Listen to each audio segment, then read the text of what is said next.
there was a before lockdown. I was doing some work with this homeless shelter, and so I'd be down there at All times. right.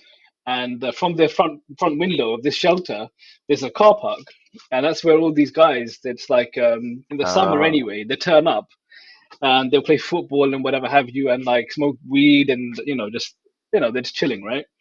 And they get up to all sorts of craziness, man. Like they started a barbecue one time, and like they running from the police another time, and like this is all in lockdown.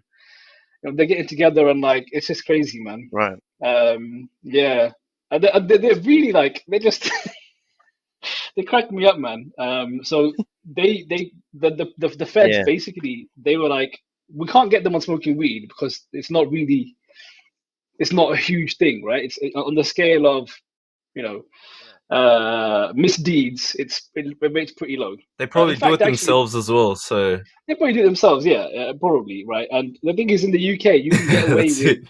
up to 23 grams, I think it is, of cocaine. You can carry that on you, no problem. You're not going to get anything, right? That's Really? what, yeah, yeah, yeah, yeah. So basically, the cutoff Is is that a way to get us to move to UK? well, I mean, Well, speak for yourself, bro. I've got my coffee.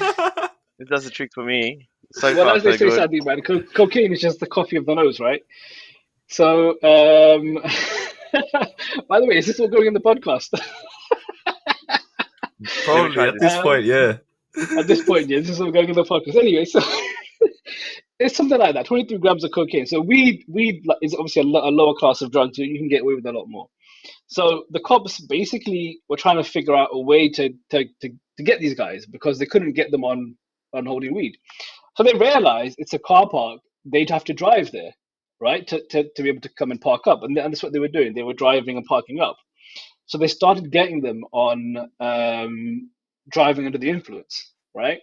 So these guys, they're so Oh, what's the word I'm really? looking Yeah. for? They're so ingenious. What they do is one of the guys organizes for them to buy a car that doesn't run, right? So there's no battery in the car. So they get the car, they get it Really? towed to the car park, put it in the car park. And anytime the cops come, they all run into that car, right? And they're all smoking, and the cops are like, "Well, we're going to get you on driving under the influence." And they're like, "Well, the car doesn't start. You haven't got anything." It's honestly, man, That's a it's lot That's of amazing. effort. it's a lot of Ah, effort just to that's smoke weed, creative, man. guys. It's very creative, It's these guys are hilarious, man. These guys were absolutely hilarious. The stuff they get up to, you know. I mean, one time they were like they organized I don't know what it was, but they organized all of them to wash their cars on the same day, and they were running water and Hoover through the homeless shelter, and like in the middle of the street, man. I'm just like, yeah, these guys are, yeah, they were funny, man. So those are We These need. those are are some of the stories. Yeah. are there homeless kids? So the homeless shelter I was at was it wasn't for kids. So it originally was for women and children, but then it got changed to just kind of like single men and I think technically we weren't allowed to have women in there, but women I think we had two women in there at one point. And then another shelter opened up for the women and kids somewhere else, I think. So they all got moved. Yeah. This is going to be a really strange intro to the podcast. If this is going to be the intro. Yeah. Yeah. You know the stories you shared. It's like this kind of thinking we need within the Muslim Ummah to revive Yeah. Islam. Like this kind of thinking and mindset. Mashallah. They're Yeah. ingenious. Yeah, yeah, yeah. They crack me up, man. Honestly, these guys. I mean, they're mostly good guys as well, man. I mean, I mean, they're harmless, most of them. And it's yeah, when I have a fun time and trying to get away with it, basically. Yeah. Yeah. This is a good segue into another discussion where within, I guess, society, sometimes what happens is a segment of the community may judge, some sort of characters or people saying like, oh, look at them, they're doing XYZ thing, and you sort of judge them based on that. And sometimes I guess sometimes, like, I think I was in that camp at, a few years ago. It's easy to judge people who do that, and then at the same time we forget like the structures within society sort of perpetuate people to do those actions, or Right. even situations or Right. families that they've come from, where it's like it's almost inevitable they'll be going down that route anyway. You know what I mean? This one seems a Yeah. bit harmless in the sense of just doing weed or whatever. I think like people growing up in this society would have encountered that, but I'm just talking more in the sense of even doing like hard drugs or even selling drugs, that kind of thing. It's like at times, um, when you're from low socioeconomic backgrounds, it's like inevitable that you'll be tied up into that, because your whole, for example, you go to school and everyone around you is sort of into it. You're in that culture, in that community, and it's like the only way you seem, perhaps, to get money is to do that. So can you maybe, I don't know if you have experiences with that or you've got insights into that, but do you have things to Yeah. share? Because it seems like you've Yeah. worked within the community and stuff. Yeah. I mean, I think. I mean, let's not kind of I mean, weed is haram. Yeah, let's just say that one at the start, right? Because Make that clear. I don't want let's just make that clear, right? It's unequivocally it's haram. Yeah. Um. So yeah, I mean, it's on the grand scale of things, it is, I mean, fairly harmless. Like, apart from like your own akhirah, yeah. I mean, it's pretty harmless, right? Um. And but this is the same area. This is all situated within, as you say, a low socioeconomic area. This is the same area where literally, I mean, a couple of doors down, there were crack houses, literal crack houses, right? There were literal brothels, right, in this same area, in a couple of doors down. Um, and there's a mosque, right, at the center of all of this is a masjid. So it just goes to show you the kind of like the multifaceted, the multi layers of what a community is, right? This is a community which is predominantly Pakistani and Caribbean, right? That's the kind of backgrounds that this is situated in. So you're right. I mean, there's a lot of there's a lot of disconnect, I think, from people kind of like, yes, weed is haram, and you're like, absolutely, that's true. But there's a disconnect in saying weed is haram and then kind of like refusing to understand the situation that these people are in. It's not necessarily the best option that they have or the best thing that they could be doing, but it's kind of like it's just a fabric of where they are, right? It's available, it's there, it's you know, I mean, these guys are doing it from, I mean, some of these guys were dealing drugs from, you know, 10 years old, right? Some of the guys that I knew, they were dealing drugs at that kind of young age. So it's very difficult to escape, right? And this is where the disconnect comes in. It's no good kind of giving the fatwa without kind of giving the tools or giving the ability or kind of like recognizing the problems that are at the heart of this, right? So it's not just kind of it's not just the poverty or relative poverty. It's not just the systemic kind of oppression that they face in people refusing to give opportunity, right? Or people kind of not investing in that community.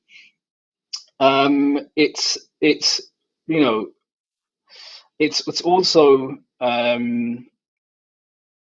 it's so it's kind of difficult to put into words what exactly is the impetus for someone in that kind of situation to do that. But it's so much of a part of it, of that society, that culture. It's inescapable, really. It's inescapable. So to have that disconnect from people who should be leading our communities, it's tough to see. It's really, really tough to see. It's really difficult. Um, and it's kind of heartbreaking, actually. It's pretty Isn't heartbreaking. it? Sorry, Seth, you on? Some of these, no, I was, I have the same sort of feelings in relation to like how you can't there's so much to talk about, but I think the way you sort of, I mean, not to have a go at you or anything, but like, oh, went out of your way to say, oh, it's haram, right? Like we've got this real legalese bent, but all of the contexts, and the actual lived realities of these people, we're so disconnected. Even if we may relate to them because from working class families or things like that ourselves, and maybe even worse than that. I mean, not that working class is necessarily inherently bad or anything, but like in recent times, I've been reading Dr. Gabor Mate's book, and he's got like it completely changes your view, like on some of these things, and you realize how complex it is, and see, I express shock at the fact that in the UK you've got these allowances for carrying small amounts. Yeah. In fact, conceptually, I'm actually like I'm not so from having read and listened to a lot of this stuff. They say criminalization doesn't work, No, and no, absolutely not. Yeah. and that's shocking to Muslims because I think we want to say, is it halal or haram, and it's haram, then therefore that's it. It's almost like a logical. There's nothing more to it. But if you look even to the Ottomans, like, and this is it was so shocking to me, right? That in the 19th century, the Ottomans actually legalized it, at times nationalized it, and at times allowed people to produce tobacco and marijuana and tax it. So if Yeah. you look at it, and because it's really complex, like were they saying it was halal or what was going on? And I wonder Right. how much of our modern, like really late modern sensibilities, especially the war on drugs from the American culture, and Oh, this absolutely. sort Yeah. of making the making these people like really the scapegoat for our own failings. Like we're the good people, we're the good civilized, wannabe middle class Right. citizens, and these are the scums of the earth, and so on, right? And we're trying to become the true citizen, with our own backgrounds and context from the subcontinent and so forth.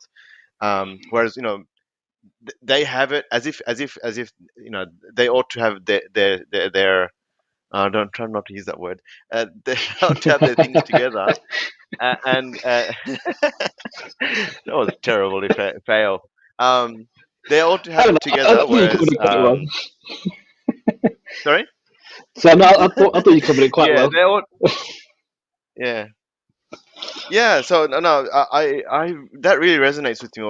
Like that feeling that you had there, like stuck for words to describe just how. And Australia, I think, subhanAllah, we're a lot more privileged because, really resource rich, small populations. We didn't get Mm, hammered in World War II. Like, right. I heard from my manager. He was telling me about East London that was bombed to smithereens in the World War II. That's where Yeah. my maternal side, like they are all there since the 60s. Like it's so Mm, close in terms of, not saying they were affected by World War II, but like your London or UK is so different to Australia. Like yeah. we've just had the plain bland colonization, and I don't mean that in a facetious way.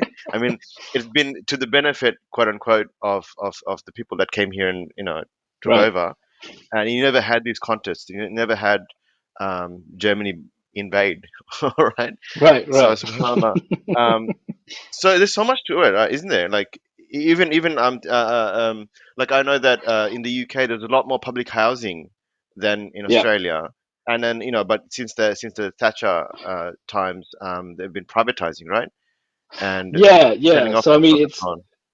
yeah. This is one of the other kind of problems, right, that we have. It's yeah, Thatcher times. I mean, that's God, that's a history in itself, isn't it? That's I mean, really devastated a lot of communities, especially in the north, in Wales. And as you say, kind of started this process of privatization of, um, a lot of the kind of the services that you might consider should be nationalized or kind of available, publicly.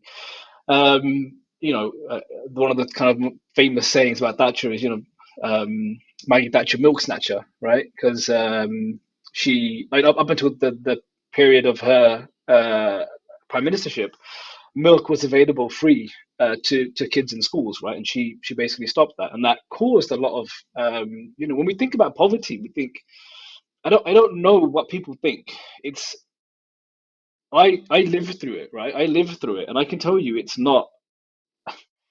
It's again, it's something that's very difficult to describe what it's like, right? And one of the things that is kind of really devastating is your nutrition, is your food, right? So, I mean, I can tell you there were times when we didn't eat, and it was you're not like you're in pain. You're just like you're not in the right kind of thing, right?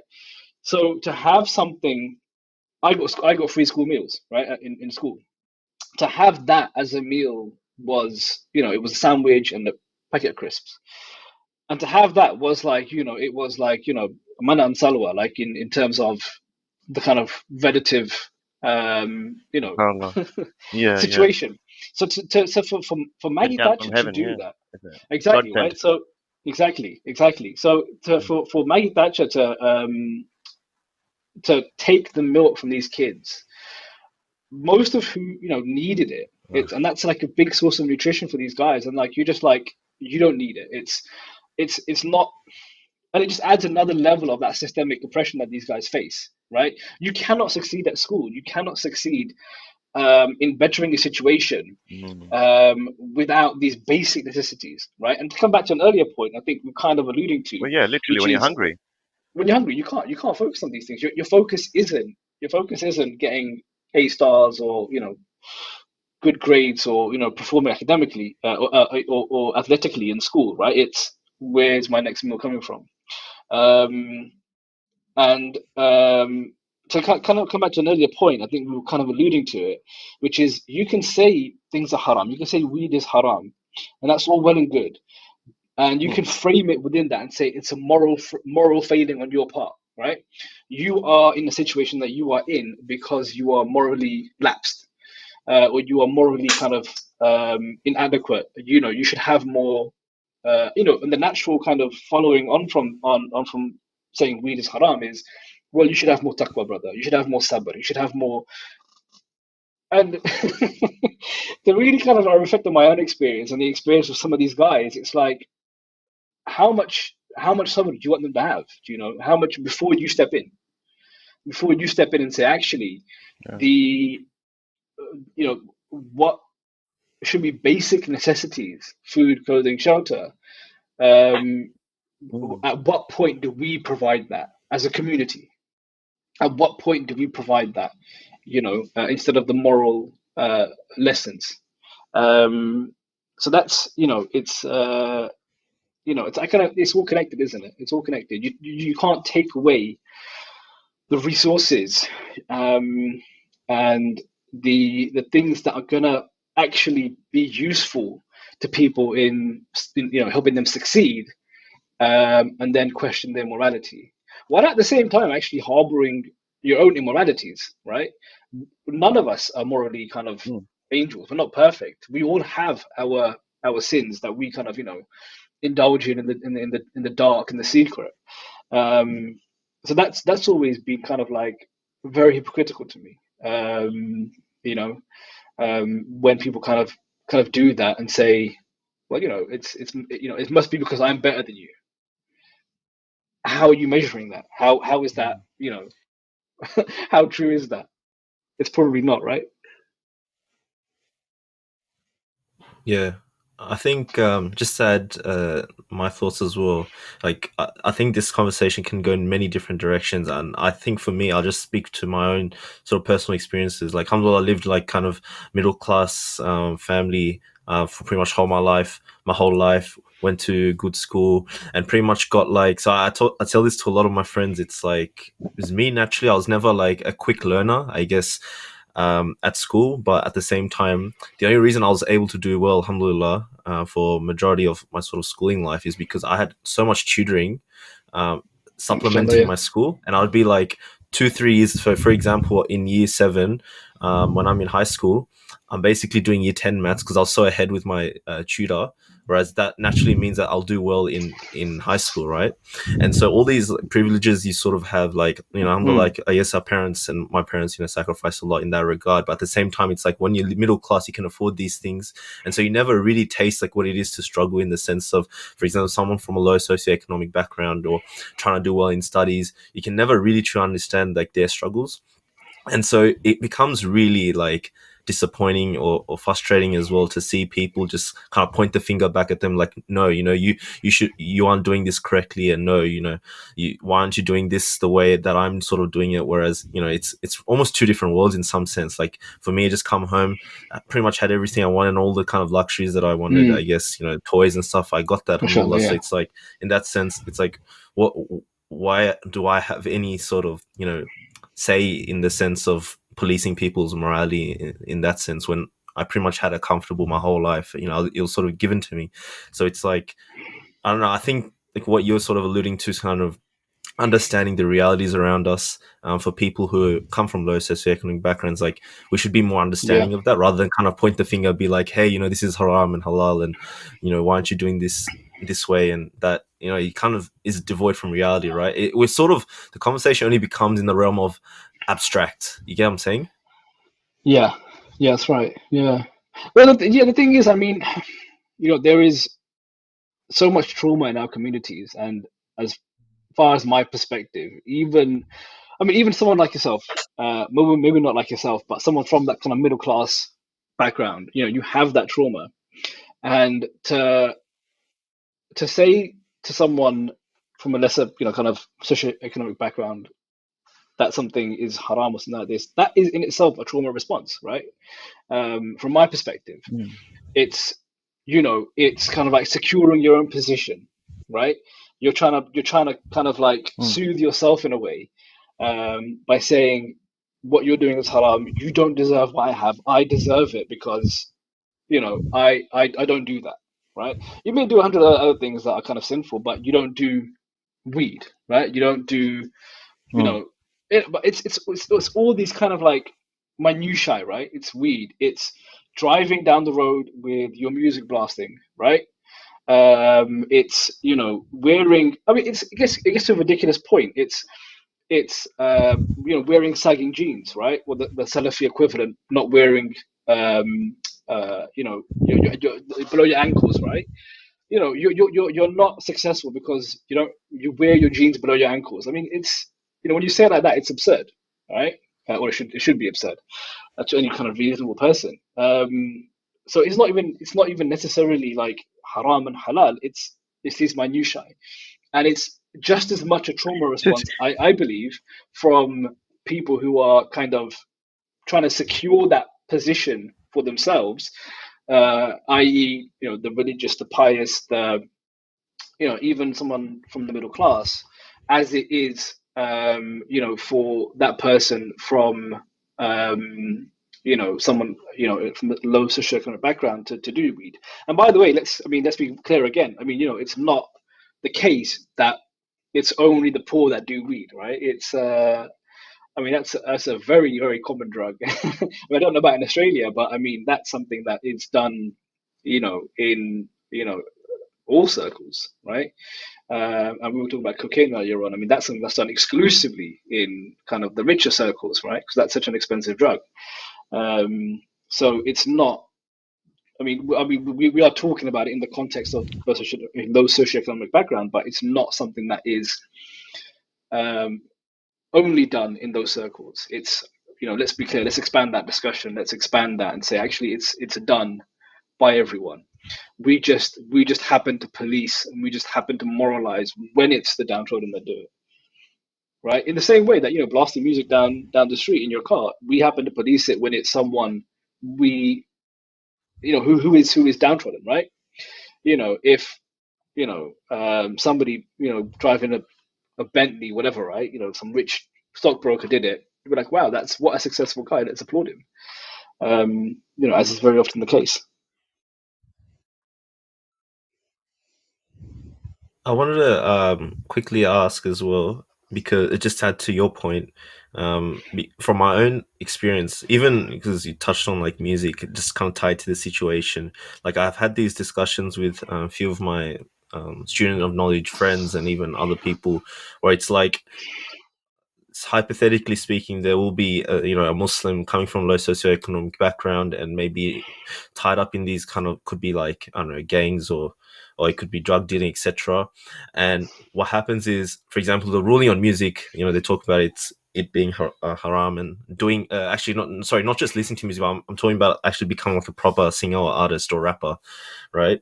And so when I've spoken to some friends that have experienced those sort of situations and struggles in those scenarios, what they said to me, and I found fascinating to some degree, is that, look, these guys are like, who come from those kind of situations that are Muslim, might be rappers and all that, and you have the scholars that are sort of waving their fingers saying this is haram, this is haram, but it's like, the reality is these guys, like, walk out of the door, there's gangbangs down the street, there's drug dealers there. It's like, come on, bro, like, in the reality of it, is making music about the struggles that they've been through really that bad in comparison to everything else? I'm like, that's a good point in that sense, for sure. And so I remember having this chat with another, like, sort of student of knowledge, and I sort of broke it down for him, like, look, in this situation and circumstance, isn't it, better to not just kind of be waving your finger and being like, this is haram, this is haram. Like, yeah, obviously, like, and he kind of articulated the point. I guess he was echoing sort of what I was trying to get at, is like, look, in that kind of context and situation, there's probably a scholar within that kind of vicinity that will probably be like, it's lesser of the two evils at the end of the day. I mean, that sense. And sometimes we it was kind of going back to my earlier point about living in abstract. It's like, it's about getting to the reality at the end of the day. And I think as Muslims, that's, inshallah, like, that's our kind of next job at times, because a lot of our families, we've come from our own sort of homelands, like Bangladesh, Pakistan, India, etc. We come to the West, and then we sort of approach Islam in a way that probably isn't conducive in some ways. And you alluded to trauma response as well. So it's like, for us, it's about unpacking all those kind of, for example, issues that we encounter in society to how we perceive Islam at times, and really unpacking that and moving the sort of community forward in that regard. Yeah, I mean, I think, with music, it's an interesting discussion, right? So, I mean, personally, I'm not really convinced kind of either way. Like, I'm a terrible Hanafi, right? I eat prawns, and, as far as music is concerned, Sadie's looking at me like, okay. Um, No, I can relate. I'm probably in the same boat, bro. yeah. Okay, I'm done that. But, I mean, like, as far as music is Perfect. concerned, I mean, This is 100% gonna be what's it called? Confirmation bias. confirmation bias, yeah. So, I mean, as far as music is concerned, I mean, I think my understanding of the Hanafi school is kind of that the most relied upon opinion in the Hanafi school is that it's haram. I'm I'm not convinced by the arguments put forth. Um, not that I'm qualified as anyone to kind of make that claim. Personally, I wouldn't make it for anybody else. Personally, I'm not convinced that it's music is haram, right? But let's kind of look underneath that surface a little bit. A lot of the times, this kind of art is an expression of self. It's an expression of the struggle, right? So it's more than just kind of music for the sake of music. It's, here we are. This is who we are. This is our struggle. This is our story. And we don't facilitate that enough in our communities. So you're right. The discussion is focused on halal or haram. It's not actually looking at what why you're doing this, right? And it may very well be that music is haram, but then you have to, as an imam, as a teacher, as an elder, be able to then give voice where you've kind of, on the one hand, taken it away, right? By saying what you're listening to, what you're doing is haram, right? Because um, how else are we gonna express ourselves? How else are we gonna talk about what we experience, right? Um, as a community, as you kind of alluded, we're kind of diasporic immigrants. We have no real art to speak of. right? Southeast Asian specifically. That's We it. have no real art to speak of, right? When you look at kind of other diasporic communities, there is poetry, there is, art in terms of, painting and singing and whatever have you. Where is our culture, right? And it doesn't have to be music, by the way. It doesn't have to be music. It could be plays. It could be spoken word poetry. It could be, embroidery, right? These are all kind of ways of talking about ourselves, right? And we kind of, like, come back to that word that, so I think Sandy was using earlier on, it's legalese. We talk about ourselves in a legal manner. This is halal, this is haram. I mean, these are important things, obviously. I mean, I'm not trying to downplay the importance of sticking strictly to the adherent to the halal, but there has to be a way. We have to be able to kind of talk more than that. We have to be able to talk about the struggles of our community. We have to, right? It's not Yeah. healthy for our community to kind of bottle that up and actually kind of like never discuss it, and one of the ways we need to do that is by producing art. And growing up, I mean, it's gonna sound quite embarrassing, but I did want to be a rapper. I did want to kind of do that kind of thing and do spoken word, and I really enjoyed writing. I enjoyed writing short stories, but I was never encouraged to pursue that. Not in any kind of way that was kind of beyond the scope of Khilafa conference, right? So you could write poetry for that, but you can't write poetry about what you observe and see Yeah. on, on the street where you live, where your community is. So our art is kind of stifled in a way. Subhanallah, like, don't you think this is again like a very recent thing, as opposed to, like, although it comes across so universal, right? Like, especially in relation to music now, like, all the madhahib and all the fuqaha everywhere will be saying that it's haram categorically. But you look at Islamic history, and again, yeah, for those who are going to start flailing their arms, like, obviously history is not legislation, but um, every single Muslim culture has music, right? And Yeah, it's not even like a side thing; it's a big deal, right, right? And if you look at one of the things that in Spain, in Morisco, Spain, that the Christians really tried to kill is the art, because that sustained the unique Morisco culture. Like, they had dances, they had song, they had poetry, they had art, which actually, even after becoming and also even their clothing. So obviously clothing was very different to now, because ours is a throwaway world. right. They had elaborate clothes, and they had meanings assigned to those. And I wonder just how difficult it is for us to appreciate that our world is actually not some. Um, I mean, that's obvious to some extent, but how easy it is for us to just overlook the fact that we are moderns, Right. um, and uh, even when Allama ibn Abidin says, in his famous book, which actually, when if you look up the fatwa on music, on the old Sunni path, is, and Sheikh Faraz Rabbani cites this, right? So it's nothing crazy. Um, I remember seeing, like, so the quote is from Allama ibn Abidin's great major work, right?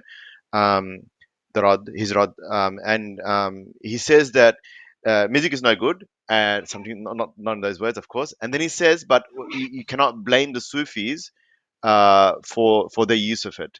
And you can tell, like, and we can't relate to that now. I mean, unless you're in a tariqah somewhere where they use music, but clearly he's referring to his own time at some level here, right? And Right. Yeah. if it's categorically forbidden, how can he allow some religious people to use it? That doesn't make any sense. Like, if it's like, I don't know, if it's haram like pig, right? It's not like, Right. oh, in special occasions you can have a bit, right? And Right. Right. and again, I'm really not trying to contest the fiqh here, but I'm just trying to see. We had another guest, of course, we had many guests on the show. Um, Tanzim's Mashallah. handiwork, mashallah. We had Sheikh from your part of the world, Sheikh Asim Yusuf on the show, who is respected, Mm, as very much, and he's a learned man, right? He himself was making this point that there is no fiqh that is not tied to his time. right? And Yeah. whereas what we tend to do is, pull out the book and say this is the fatwa, and a lot of the ulama now, and with due respect, are sort of just saying, almost like they're too afraid to um, talk about how it would apply in our times, right?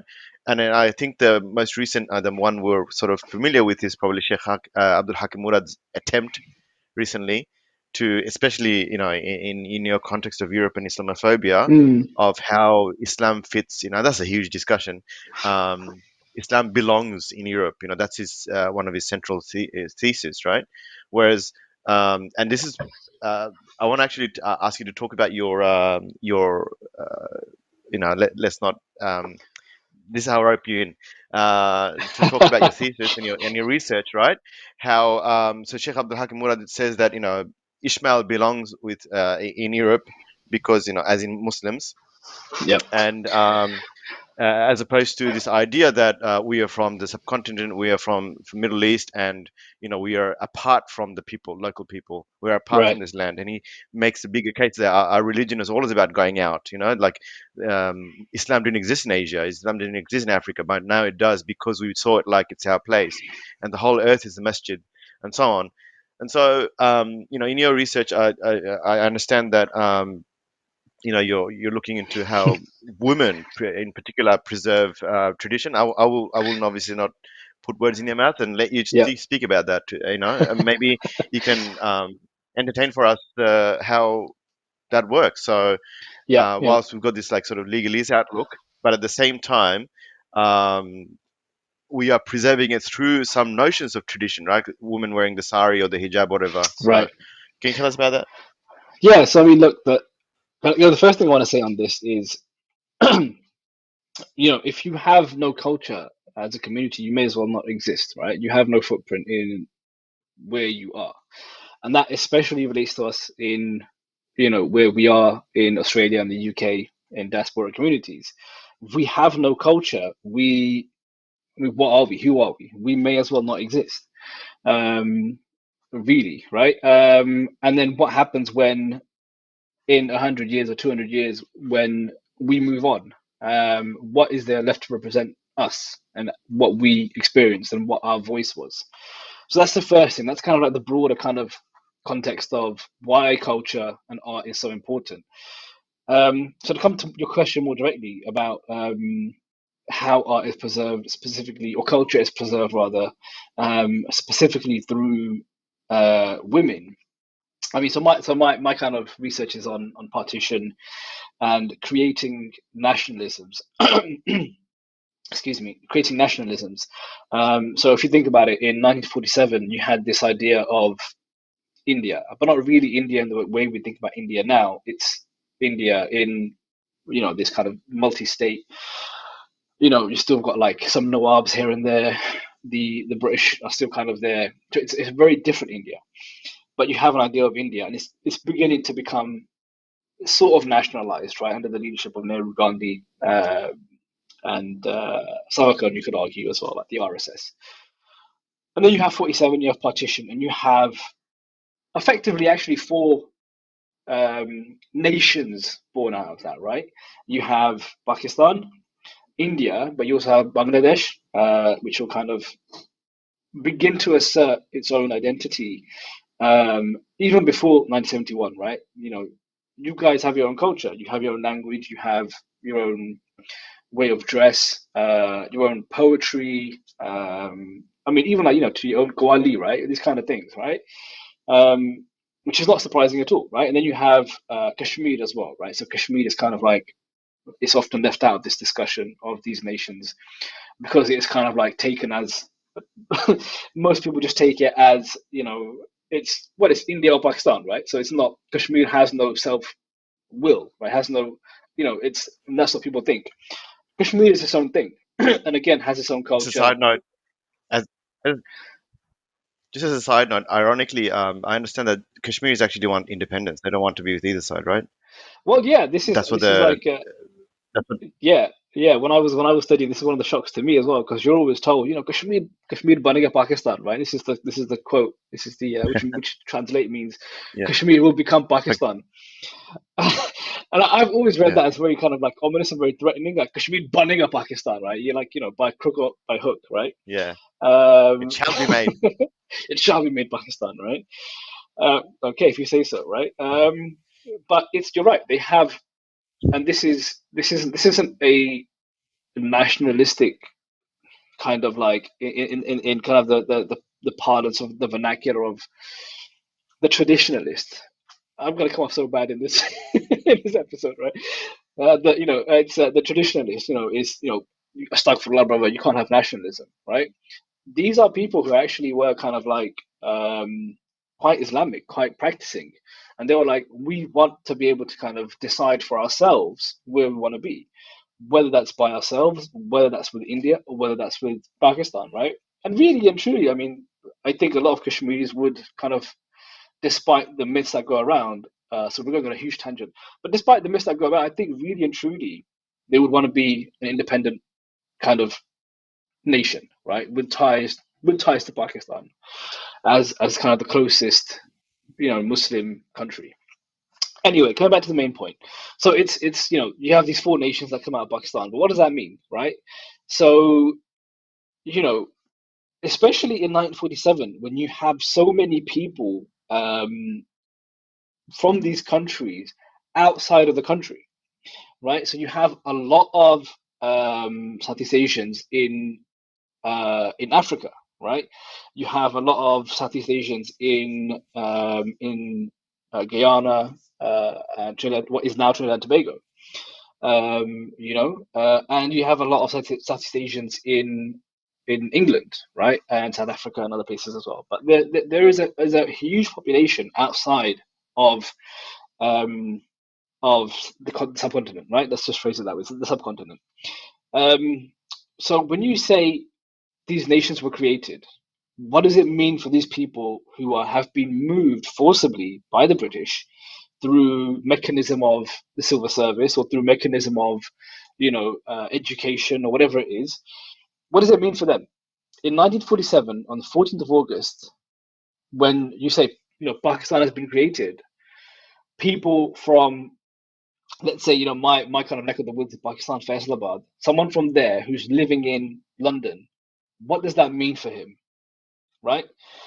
And one of the ways you distinguish yourselves from other people and other nations is your culture, is the myth you ascribe to. And you have these ideas of the national dish, the national dress, the national anthem, all these kind of things. So in 14th on the 14th of August 1947, what does that mean? What does that begin to mean for these guys? Well, actually, what we find is a lot of these guys at that time are men who have come over for the purposes of education. So actually, what's interesting when you kind of break down the diaspora at the time is the kind of pretty vast majority, overwhelming majority of subcontinent folk who have settled in the UK are there to receive education, are there to educate themselves, right? And they've probably come from some high-ranking civil service family, right? Or they're on some sort of scholarship, or whatever it is. And what's interesting about these guys is that they don't ascribe to become Pakistani or Indian or Bangladeshi or Kashmiri. They ascribe to become they kind of like want to become white. They want to become British, right? So they kind of adopt the mannerisms and the dress, and I mean, look at guys like Jinnah or Nehru, and you can very very quickly see that these guys have like really kind of adopted these kind of ideas and notions and mannerisms, as much as they kind of talk about independence and yada yada. But a lot of these guys they become like they ascribe to that, and some of them, are not unsubstantial kind of amount of them actually end up marrying white women. And what's interesting here is, you kind of theorize about why that happens. Why would someone from the subcontinent want to marry a white woman? I mean, putting aside the romance and the love and whatever. And the name escapes me at the moment, but one theorist effectively said it's a trade-off. When we break down these marriages, what we see is the women are from lower socioeconomic backgrounds than the men they're marrying. So what happens is these women, and I promise you, we're going to get a useful point with all this at some, in this discussion. What happens is these women marry these men All right. because they want to Take it raise down. their economic rank. Sorry. So they marry these women No, I was because saying take your the time, men. bro. Yeah.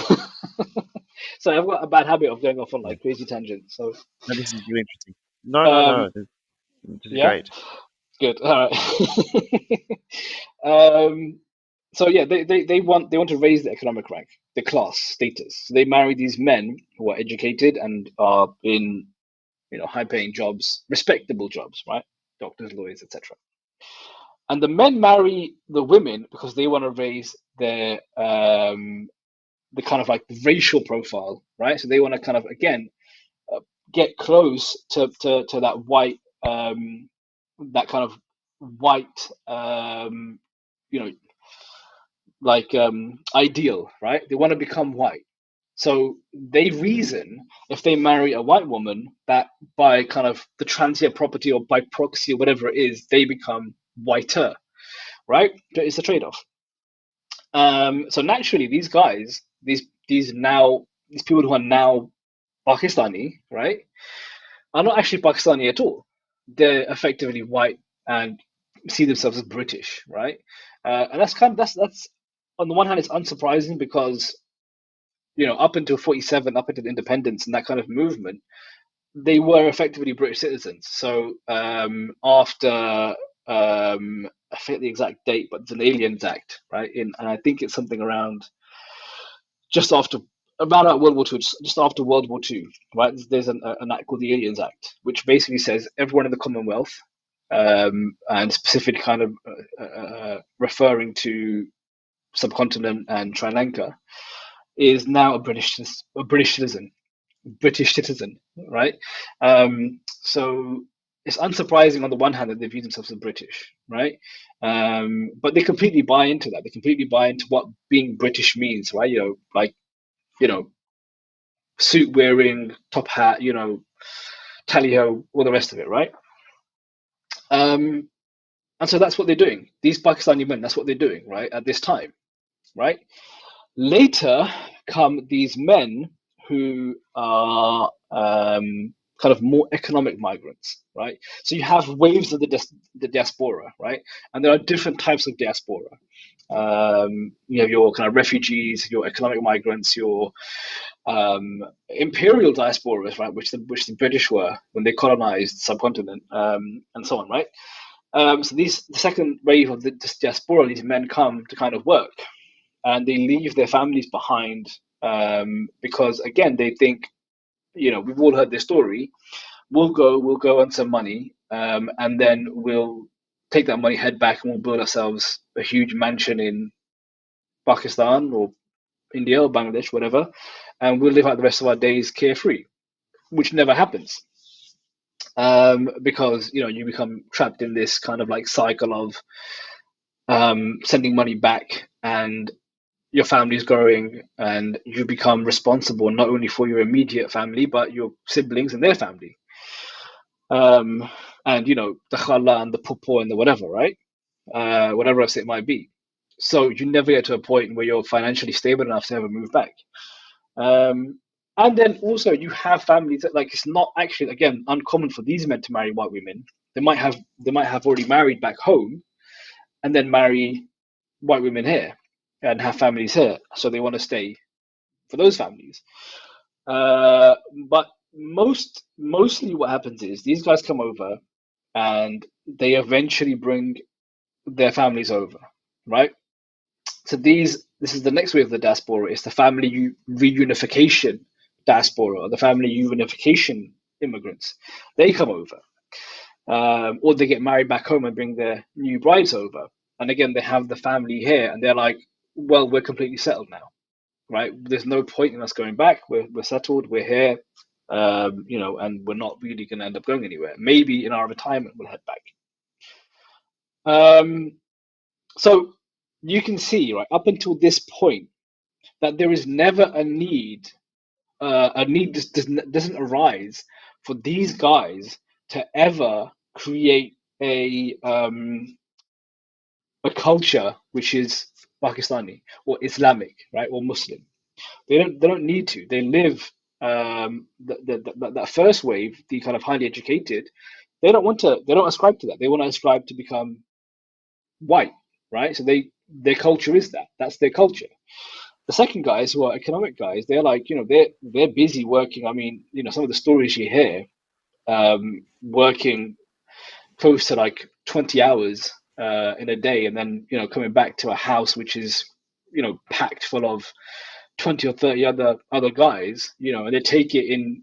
They use the house in shifts, effectively, almost, right? So 10 guys will go off to a factory, work 20 hours because they had nothing else, right? They had nothing else. They weren't meeting up anywhere. There was no cafe they were going to go to. It was work. That's their whole purpose. They're working 20 hours. They come back. The other 10 guys go. These 10 guys sleep and cook and shower and whatever it is, and the cycle repeats itself. So you never get to a point where you need to create culture, right? Until your family comes across, right? And one of the markers, obviously, of a Muslim woman, universally, is going to be some form of scarf, right, and some form of modest dress. Whether you believe that's the khimar, or whether you believe that's just shalwar kameez or asari or whatever it is, right? But you have your code of dress for Muslim women, right? A funny anecdote on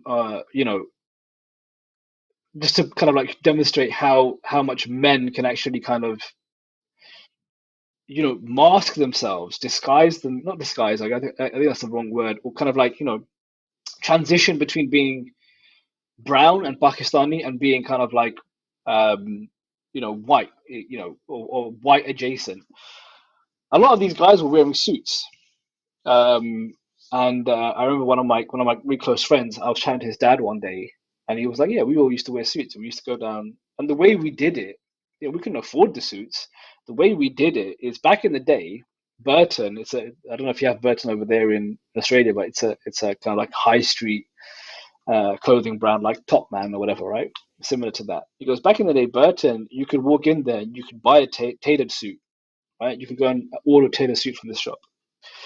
And so what we did was we went in there, we would get measured up, order the tailored suit, which would arrive a week later, and we would never go back to pick it up, right? So we'd leave it 2 or 3 weeks so that they're forced to sell it off the rack.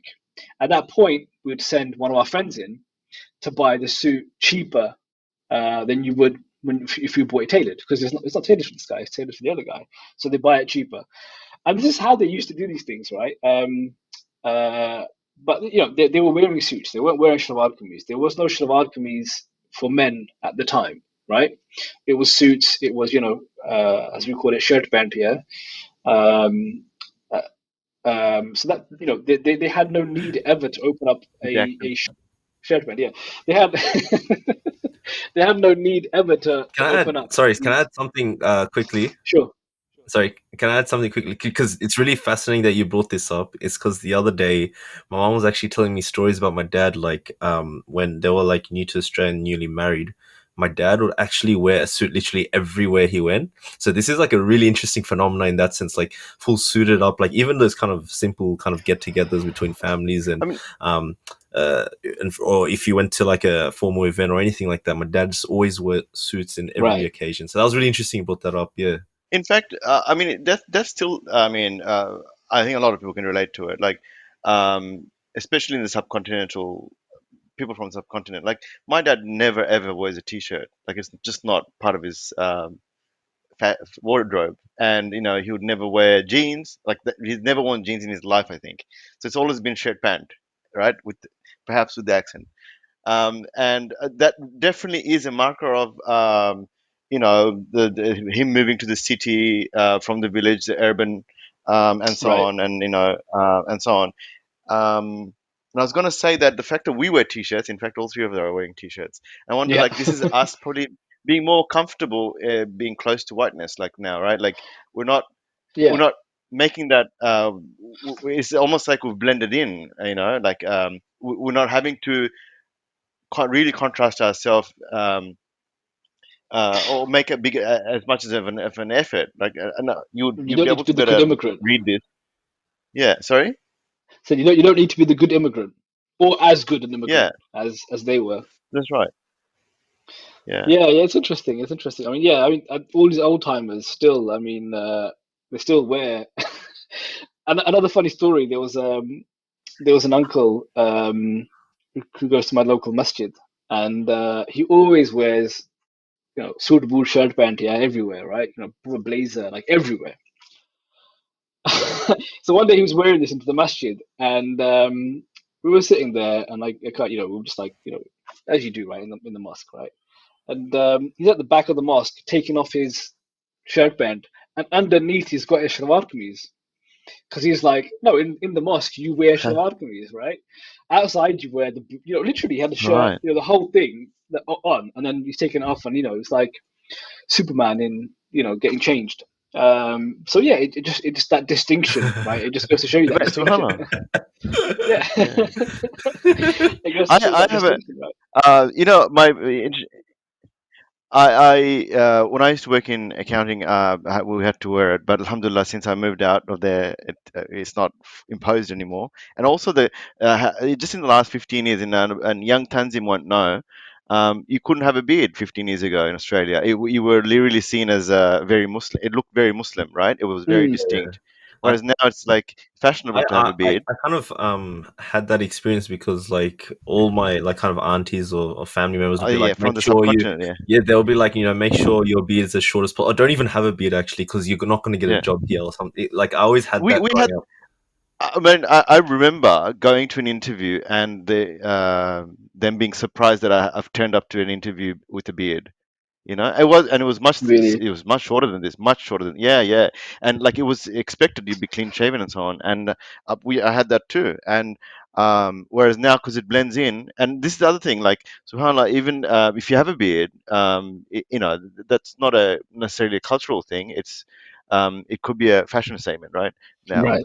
And I had an anecdote about the suit as well, and that how like the I don't know, this I don't even know how to express my how bewildered I was. So inshallah, my brother's getting married next Yeah, month. mashallah, Allah Alam what's going to Mubarak. happen with COVID, with the lockdown. Yeah, yeah. Thank you. Um, May Allah make it happen. I mean, And I went and bought a suit, as you do, right? And it's a Turkish suit. I didn't know there's such a thing, right? So the entire cut, there's a vest, right? Is Turkish, and get this, it's actually Ottoman. So it's oh really? actually, yeah, so actually, Ottoman meaning it goes back to the 19th century. Yeah, It's evolution, right?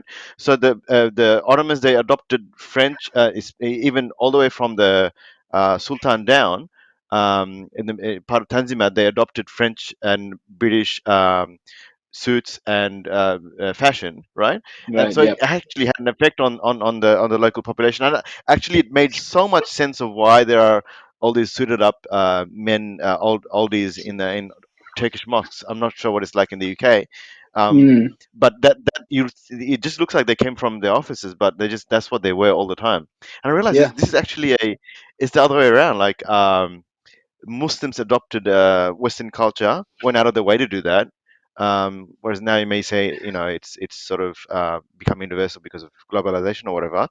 right. But subhanallah, I almost felt like at home. I'm like, oh, okay, this is it's Muslimic, right?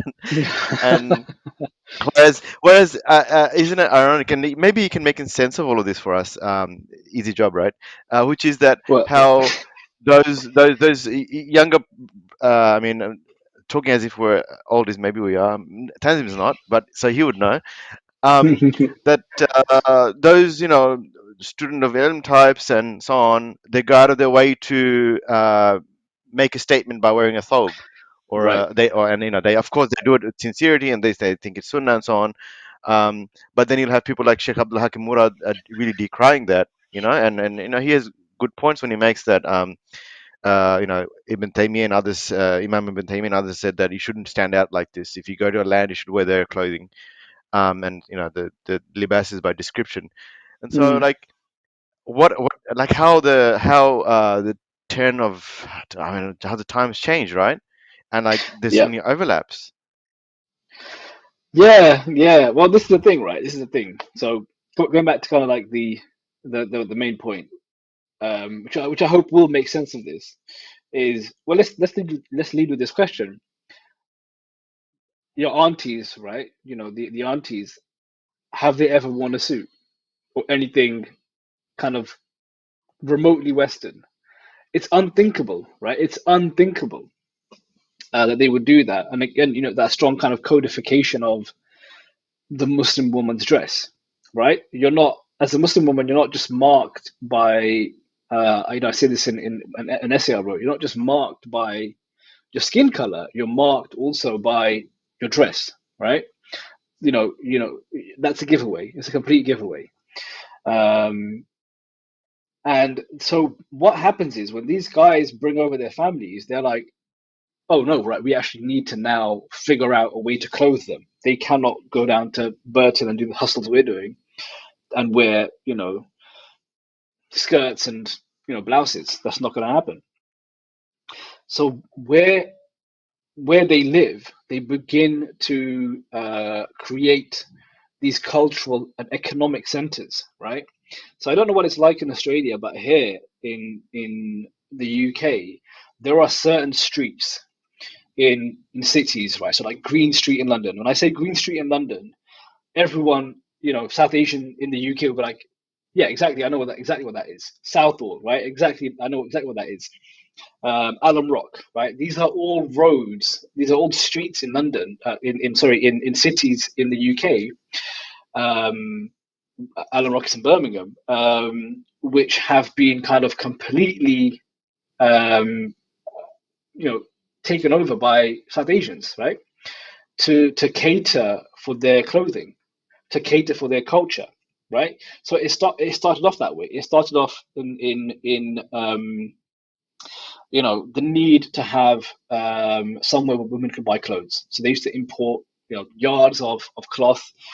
I don't know, Sadie, you might remember this back in the day. Certainly, my mum, you'd go to the shop and buy cloth by the Yes, meter or the yard or whatever, right? And you'd be like, I want this cut, blah blah. yes. Something Yard. like that. Yeah. Yeah, right. It With still with the happens in salary, you some get places. 3 yards for the blouse, Right. something like that. Something like that, right? Yeah. That's how it started, right? So because they had a need to clothe them, and that is culture. That is creating this culture, right? You're beginning to create. Because what's important here? What's important to understand is that they weren't just importing the latest trends, the latest fashions from back home, off the rack. They were bringing cloth and they were creating new fashions, right, for where they lived. And the easy way to understand that is anybody who goes back home now, right? Certainly when I go back home to see my family in Pakistan, there's a distinction. There's a big difference actually in the fashion, and I'm talking like specifically about kind of like shalwar kameez type fashion, cultural, let's call it fashion in Pakistan, and the same fashion you get here. The cuts of the shalwar kameez are different. The types, Wow. I mean, almost in by necessity as well, because obviously subcontinent is hotter. You have different cloth than you do here. What's available here, and so this happens. They start to create fashion and create culture, and it creates a feedback loop, right?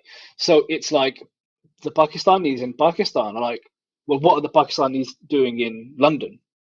And let's copy that fashion because that's going to be the height of, you know, that's going to be a la mode, right? That's going to be the height of fashion. And the Pakistanis in London are looking back to Pakistan and being like, well, what are they doing in Lahore, right? That's got to be, that's the latest trends. And you create this kind of feedback loop of fashion and culture that's kind of like very symbiotic and very kind of like intertwined. So it's really interesting that actually it's not driven. The diasporic relationship is always home and host country, right? And it's very interesting in this case that that relation between the two is interlinked very closely in these kind of cultural reproductions, right? In fact, that's probably kind of like the closest link, in my opinion. That's probably the closest link the diaspora in in the host country has to the home country, right? Because we don't really speak the language. We don't really kind of like, in terms of actual way we're brought up, it's pretty different actually, if when we really think about it. But that one constant is that culture, right? So we have the clothing, right? And then later on, as families settle and as kind of they start to make a bit more money, that's when you start to not only bring the clothing over, you bring in other elements of the culture like Gwali, right? So you have Gwali coming over and Gwali artists coming to the UK to do big tours. You have Nusrat Fateh Ali Khan at WOMAD I can't remember the year, but he was there at 1 year. So it starts at that point. It starts at the point where women come over and start to create cultural centers, where you can kind of say this is an area of cultural production for the Pakistani community or the Indian community. And then, next thing you know, you have, in these places, not just, uh, um, clothing, you have food, right? So Brick Lane is a really interesting area. And Sadi, when you come over to London, you should definitely check this out. It's such an interesting area for immigrants and Absolutely. Bengali immigrants, specifically. That's where you kind of like have. That's where my nana moved. Yeah, I'm not surprised by that at all. That was the gateway for a lot of Bengalis into East London and London as a whole, right? So to this day, if you go to Brick Lane, you've got the signs in Bangla. You've got the street signs in Bangla, which is really cool. That's where kind of the first curry houses, right, as they're called here, were opened up, and they were opened up because of all the Bengali uncles moving there needed food, and what were they going to have was, they wanted their own food. And these sort of things, this sort of culture starts to build up, and these areas become kind of like known as these cultural areas for Pakistanis, Bengalis, etc. Right, which is why you're able to now, like I said, in Brick Lane, you have the signs, road signs in Bangla, right? And Brick Lane was Brick Lane was a big kind of importer of clothing from Bangladesh, right? They imported it, and there was a lot of a lot of the women that came over from the subcontinent ended up being seamstresses, right? Making clothes. So it starts from there. That's where it starts from, and that evolves actually into. We had a magazine here called ML, which was like a Muslimah lifestyle magazine, right?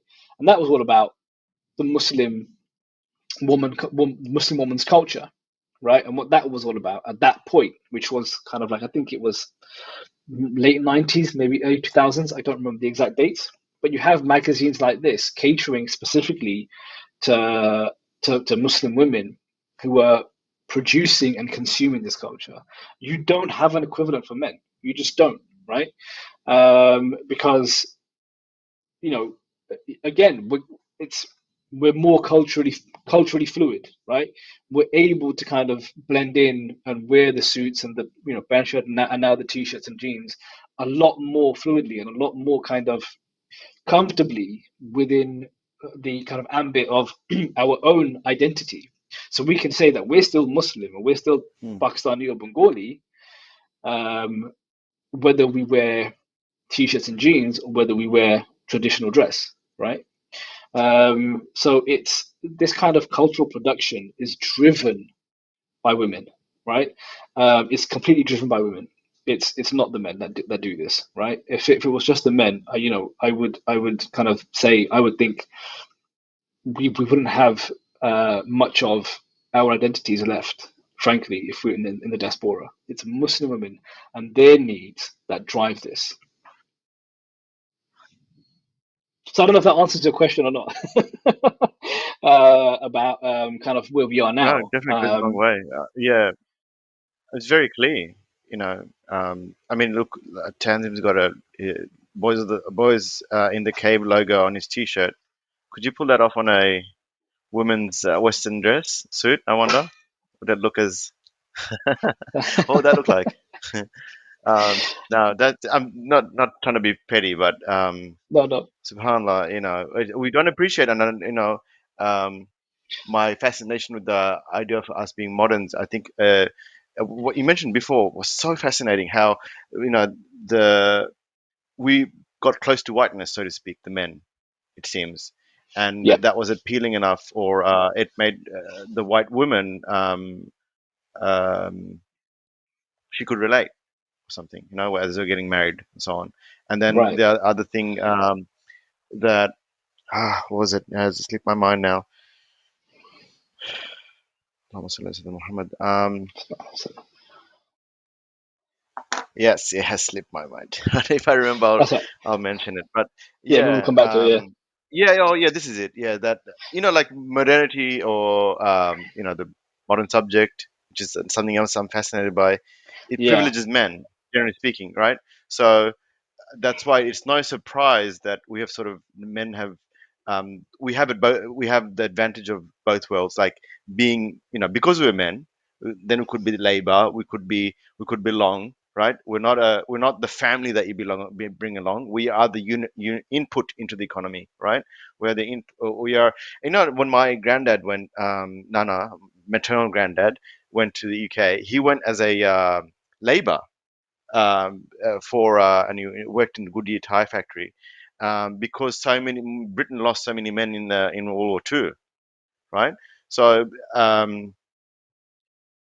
you can see. Yeah. I mean, that's obviously very, very, very capitalist and horrible. You may Mm. say, but what was the worth of women? Even less than that, right?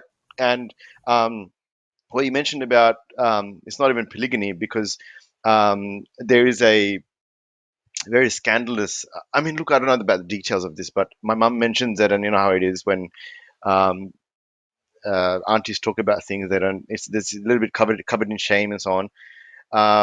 And of course, my family's not involved in this, as far as I know, anyway. That men used to Bengali men, Sylheti men in particular, used to be called betiwalas. If you guys understand that word, which means they just had white women as wives because there was just an abundance of these widows. Um, and so there was casual polygamy, from what I understand, or some kind of relation connection that was happening, simply because women, even at those times, couldn't be seen to be living um, alone forever. Whereas now maybe it's not a trouble. We can that's no trouble. But it was a very transient time, and it sounds like by virtue of being men in the 20th century, we had a huge leg up already. Can And I Yeah. just add quickly? Sorry, just to it's not directly related to the subject area, but it's a offshoot of what you're mentioning about somewhat like we're talking about male privilege in some sense. Like we can kind of have our foot in both worlds seamlessly, and we don't get questioned about yeah, our deen or Islam in some sense. And that sort of reminds me in this sort of current context. And I've had situations that I've encountered in sort of it could be with friends and family, where, for example, the guy or a Muslim guy can have a crazy youth of zina, drinking, clubbing, doing everything under the sun, and then he can have that kind of turnaround in the sense that he becomes religious and gets into deen, and then his past doesn't get questioned. He's about people don't question his past because, oh, look at him, mashallah, he's religious and practicing, mashallah. And if anything, sometimes gets championed, like, look, wow, he can be a good Muslim now, even though he came from this past. Whereas I guess women unafforded that kind of same sort of uh, husnul done, in the sense that, look, they can have just like men, women can have a past like that and then turn it around. Whereas if something like that happens for women, if anything, the past gets questioned all the time about what they've done and this and that. So kind of adding to your sort of point, Sadi, about I think men can have that over, I guess, period or even history, which men can kind of transition between both worlds, seamlessly in that sense. There's a really interesting perspective actually on that from what I was talking about, which is the Muslim woman cannot be sullied by being Western, because I mean there's a whole thing about, obviously, like it's virtue and purity and blah blah. But the other reason, from what we're kind of coming on from what our discussion is about women being cultural producers, is that who teaches the kids? It's the woman, right? The woman is the one who's going to carry the culture, Mm. right?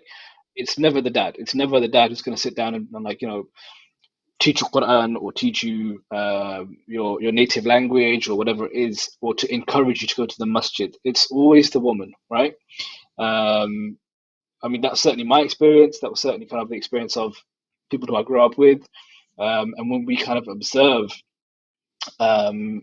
communities, we see that. We see it's the Muslim woman who raised the. I mean, it's actually kind of almost like an obvious point, right? It's the Muslim woman that raised the children, right? And so if she becomes sullied by the West and becomes corrupted, what is she going to teach the kids? That's the idea, right? Whereas the dad can be as kind of sullied or corrupt as whatever, because he's not gonna. He's the idea. Or the idea is he's not gonna impart that onto the children, right? I mean, I think it also goes to speak. I mean, there's so much to unpack on here. I mean, I think it also goes to speak about how we view kind of the essential nature of men and women, and women being more corruptible than men, who, as you say, can like, it's a switch. Yeah, you have your fun, and then it's a switch, and you're like, mashallah, he's got a beard now, and blah blah blah. No one questions it, Whereas, uh, the equivalent actions for a woman would always mark her, basically. Yeah, so that's an important point. It's an important point for what we're kind of talking about. You have to maintain in that kind of like, and I'm not saying it's right, but this is the thinking. You have to maintain that purity. You have to maintain that kind of for the woman, because that purity has to be passed on, right, to the next generation. Which is really ironic, isn't it? Because again, coming back to what we started off with about traumas, it's very often the trauma of the father not being around or the father being abusive. Of course, there are cases where the mother is very abusive also, but it's that trauma that actually, when you sit down and talk to people, when you sit down and talk to people who are far from the deen, who have become murtad, whatever, I find very often that is the case. It's that trauma that has pushed them away, and this is probably an unpopular opinion, I think, but I think it is that trauma of that childhood that has pushed them away. That was certainly the case with me. That was definitely the case with me. That it was that trauma that pushed me away from Deen. Alhamdulillah, Allah guided me back later on, but certainly, I think Yeah. more than anything, it's that. It's not controversial at all, bro. I think that a lot of people could probably relate to that, and even although there might be a spectrum of fathers and what they're like, certainly, I mean, in terms of teaching their kids and whatever, but certainly in terms of rearing children, I think that everyone must admit that vast majority of the time that's on the mum, and I think some of that's like incidentally reinforced by religious takes that we have. In the hadith, the Prophet ﷺ says that find a good mother for your children, meaning marry pious women, right? Obviously, that's applied in a way out of context, and without the effort that's required from the dad as well, perhaps. But there's no doubt, like a lot of the times, you can have a totally absent father, and the mum's doing the majority of the work, whatever Right. and however she struggles with that, and so you end up with children. What you do, like even in here, I don't know what it's like in the UK, but um, one of the troubles we have is you know, and it's I've struggled with it myself too, probably, but it's very easy to outsource religion, teaching it to the institutions, various institutions like Islamic schools. There's madrasas and so on, like casual madrasas, nothing like as serious as in the UK, and really not do a whole lot at home yourself. And you know, we were ourselves pretty overwhelmed, you know, as first, second generation migrants. Um, I'm actually first generation because I came here as a child. I mean, Yeah, me as a too. teenager, almost, yeah. So it's awkward because I wasn't a teenager; I was 11. So, but it's like I did easily straddle both worlds.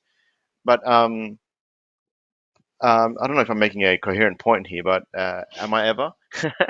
um, I feel the what's same it way. called? Yeah, I think no. I think certainly people can really, at least in the Muslim community. I mean, not only the Muslim community really.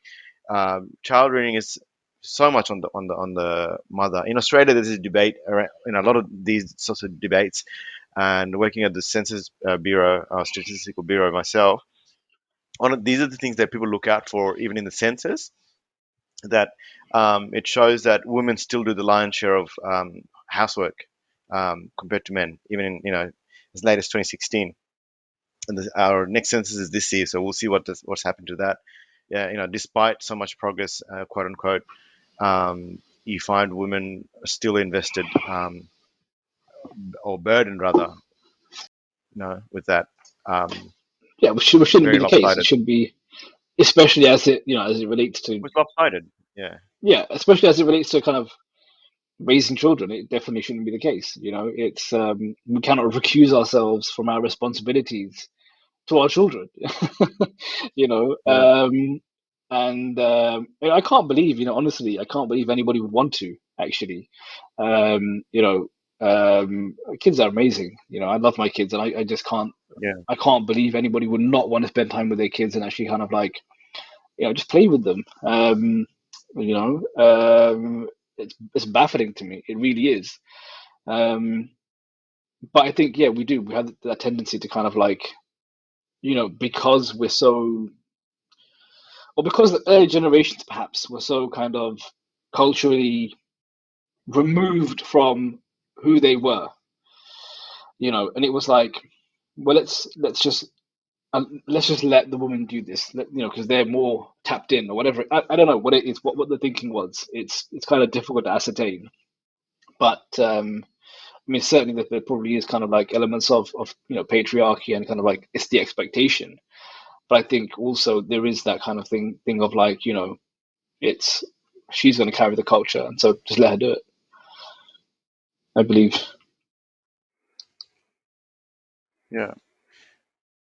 But I think we can afford to be a little bit kind to ourselves as well. You know, like as in our generation, you know, because a lot of us were in this transition, and I don't know. I don't think my wife would mind too much if I mention it, but she's a little bit of a perfectionist and a really great mother. But a lot of that is informed. You know, she's learnt from her side is informed by trauma because you know, obviously. Um, Ooh, how do I do this without it being backbiting? I don't think it's backbiting, but you know, her mom was a working mom, so that's, you know, and so she really craved the motherly presence, but there was that pressure on her mom to do both, you know, because Bangladesh was just a new nation, and you know, you had to sort of flourish in all respects, and she craved the presence of her mum, and she was sort of not there nearly as much because she had to work and go overseas and whatnot as well.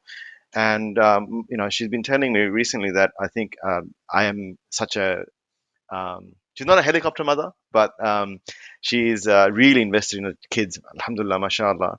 But it's actually informed by trauma. Isn't that shocking? And she discovered that with her psych, so it's not hopefully, it's not speculation, Mm. that she's giving the care that she didn't receive. You know, so um, she's going out of her way to ensure that her children don't suffer that. So although that's great for those children, hopefully it is. Um, what I mean by that is, like, I don't know if we're traumatizing them in some other way, but um, Yeah, it's still yeah. almost impossible to come out without some trauma probably from childhood. But Right. as Russell Brand says actually. But um, we can afford to. I think we can afford to be not saying that you were being totally harsh or something, but um, to be a bit kind to ourselves as well. Because a lot of times, like men, like I'm a bad example. For instance, I went from, as I say to everybody, I went from mum to wife, right? And I had a lot of that desi son condition. Like my mum made me do a lot of Right. work, but a lot of ways, like she would never let me cook. So I had just had this expectation it's a woman's job, right? And this dull and dim, but it took a long time to realize, hey, like this isn't. You can totally do that. And subhanallah, so the pressure is always lopsided on the women. When at the end of the day, isn't it? Yeah, absolutely, absolutely. It's a tough thing to break. It's a tough cycle to break. I think our generation, well, I hope Yeah, our generation is doing better. I think, sure. inshallah, I trying think to be so. more kind Yeah, of, aware of, how to actually raise children. Yeah, I mean, I think you're right. I think we have to be kind to ourselves, and I think we have to be at some level kind to the kind of previous generations as well, and say, they dealt with a lot. They yeah. did. I mean, they came over and dealt with, moving from, your home country, to somewhere completely foreign. I mean, my mum came over here at 19, when she came over. Wow. Not very literate at all at the time, and did the best she could. So they dealt with a lot. So yeah, I think, yeah, you're right. We have to be kind to ourselves and kind to the previous generation. I think that's why it is kind of like it's easier to talk about it in abstract and say, here are the mistakes. Let's assign blame where there is blame, but understand there was context, I guess, for a lot of what happened. Yeah. Yeah, just to add as well, with my family, my mom also, like, she married really young and came to Australia around, like, what, 19 years of age as well. And because she was straight from Bangladesh, it's not easy to just suddenly be in this world and navigate this world. So I guess, as a response, and probably coupled with the temperament, was more just like work hard in every means necessary to sort of work your way up. And I see that as well even now, like, mashallah, just putting the hard yards, especially at, for work or even at home. And you can see that it's like a response in that sense from like what she had to endure and suffer. And it's just that kind of mental aspect at times. And for me, I feel guilty. It's like, all, I guess, everything that I've, alhamdulillah, been able to do in my life is just pretty much on the back of her hard work. And I have to put in like 20% of the effort. You get what I'm saying? So it's like, there's that kind of dynamic to unpack as well, where it kind of ties into, because I guess coming to the West, you have already here, white people that are like the first people to come, in that sense, and establish themselves. Like in Australia, pretty much the convicts came from UK, settled here, and then people started to move in and create their businesses and all that sort of stuff, and build and farm and all that. So they're able to have those generations of just like building themselves. And so for them, it's a lot easier to navigate, in this, I'm talking about this current climate. If they have like kids, for example, in this current age, it's a lot easier for them to just get through society. Firstly, because they're white, but secondly, because they already have, established homes and families, and they're able to You navigate that a just lot easier.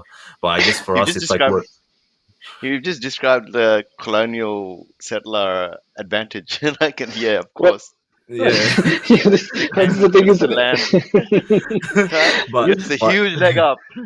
yeah, but like, I guess from our perspective, it's like, because my parents' generation is the first generation here in Australia, so it's like for them, that to lay the groundwork for us to get by. Because like for me, it's like I can even see it, through work, that merely because I have like an Aussie accent, or merely because I'm able to do, skills that perhaps my parents' generation aren't able to, because they had to figure it out at like, what, 25, 30 years of age. It's like, for me, I was born like in that society, so I was able to, it's like second nature, you know what I'm saying? So it's Yeah, like, for me, I can just get by society without much, of an issue in that sense, which is, yeah. but it's really interesting. You kind of mentioned that. I mean, colonialism is such a, the way it kind of manifests, you know. And you're right. I think a lot of probably white Australians will have a sense of entitlement because the philosophy of settler colonialism is just that, it's entitlement. I think it's God, I've had about 24 hours, so some of my names might be wrong. I think it was Kant. I think it was Kant's philosophy. I could be wrong on that. Who basically said, um, Australia is basically not uncultivated land, so you can take it. You're entitled to it, right? It's a very kind of materialistic approach to what constitutes relationship with land. And obviously, as we know, a lot of the Aborigines have relationships to land that are beyond just the kind of utility of it, or just the kind of possession of it, or to kind of like you know extract from it as much as you can, right? That's the kind of European method, isn't it? Is to extract from land and from people as much as you can for as little effort as you can. And that's the settler colonialist mentality that was exported to Australia and America, right? It was effectively the land is blank. Ergo, if you cultivate it, it belongs to you, right? So that's what they did. They just kind of entitled themselves to land. It's such a strange thing. Yeah, no one's using this land. We'll just take it.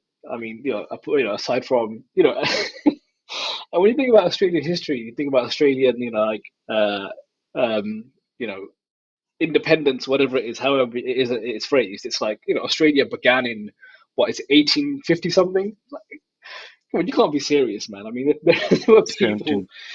right?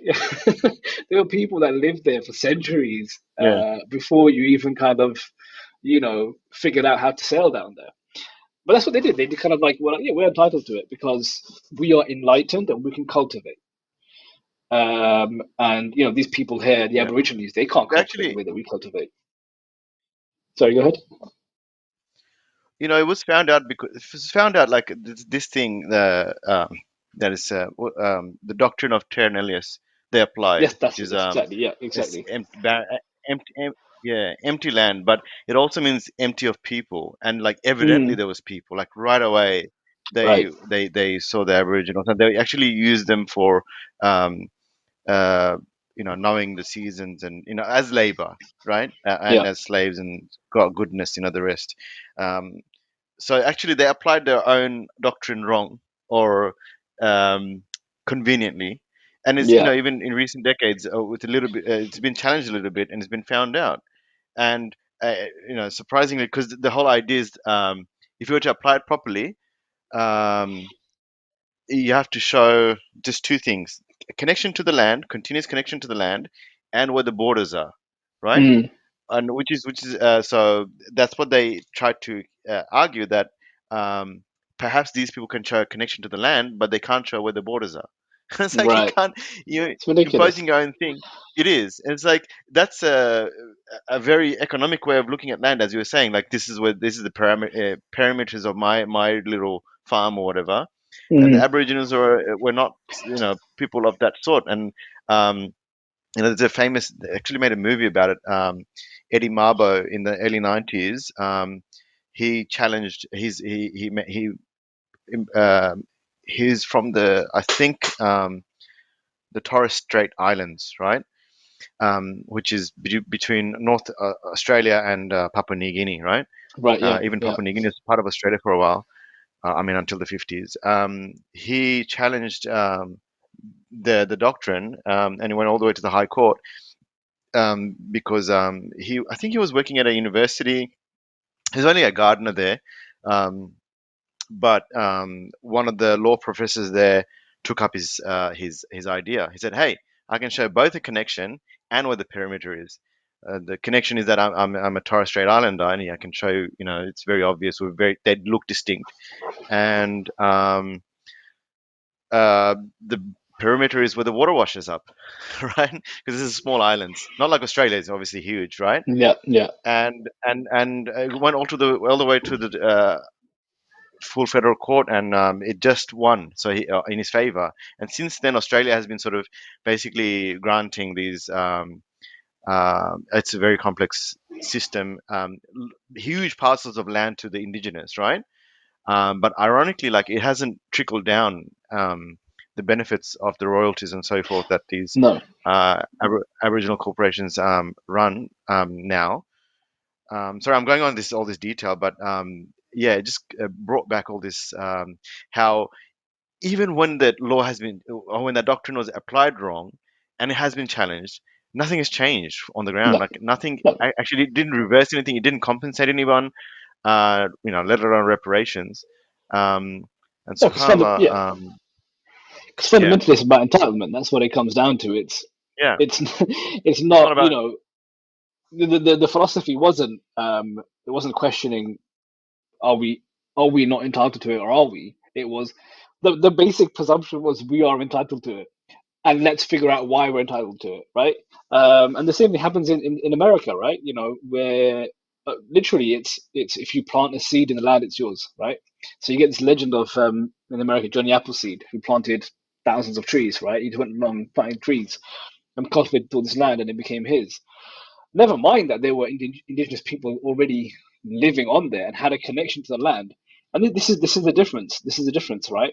Where you have this kind of economic, utility-driven kind of mindset on land, and a wider idea of it. So, like the Cherokee people, for instance, have a relationship to space and land that is much, much different to what the Europeans understand, right? So, for example, uh, so we have cardinal directions, right? North, south, east, west. The Cherokee have north, south, east, west, but they also have up and down. So they view all of that space, right? And they have a connection to the land beyond the utility, where there's a spiritual element. And I think, again, I might be mixing up subhanallah. my details here, but they bury the placenta of the land of when they give birth in a particular area of land, right? And that's spiritual to them.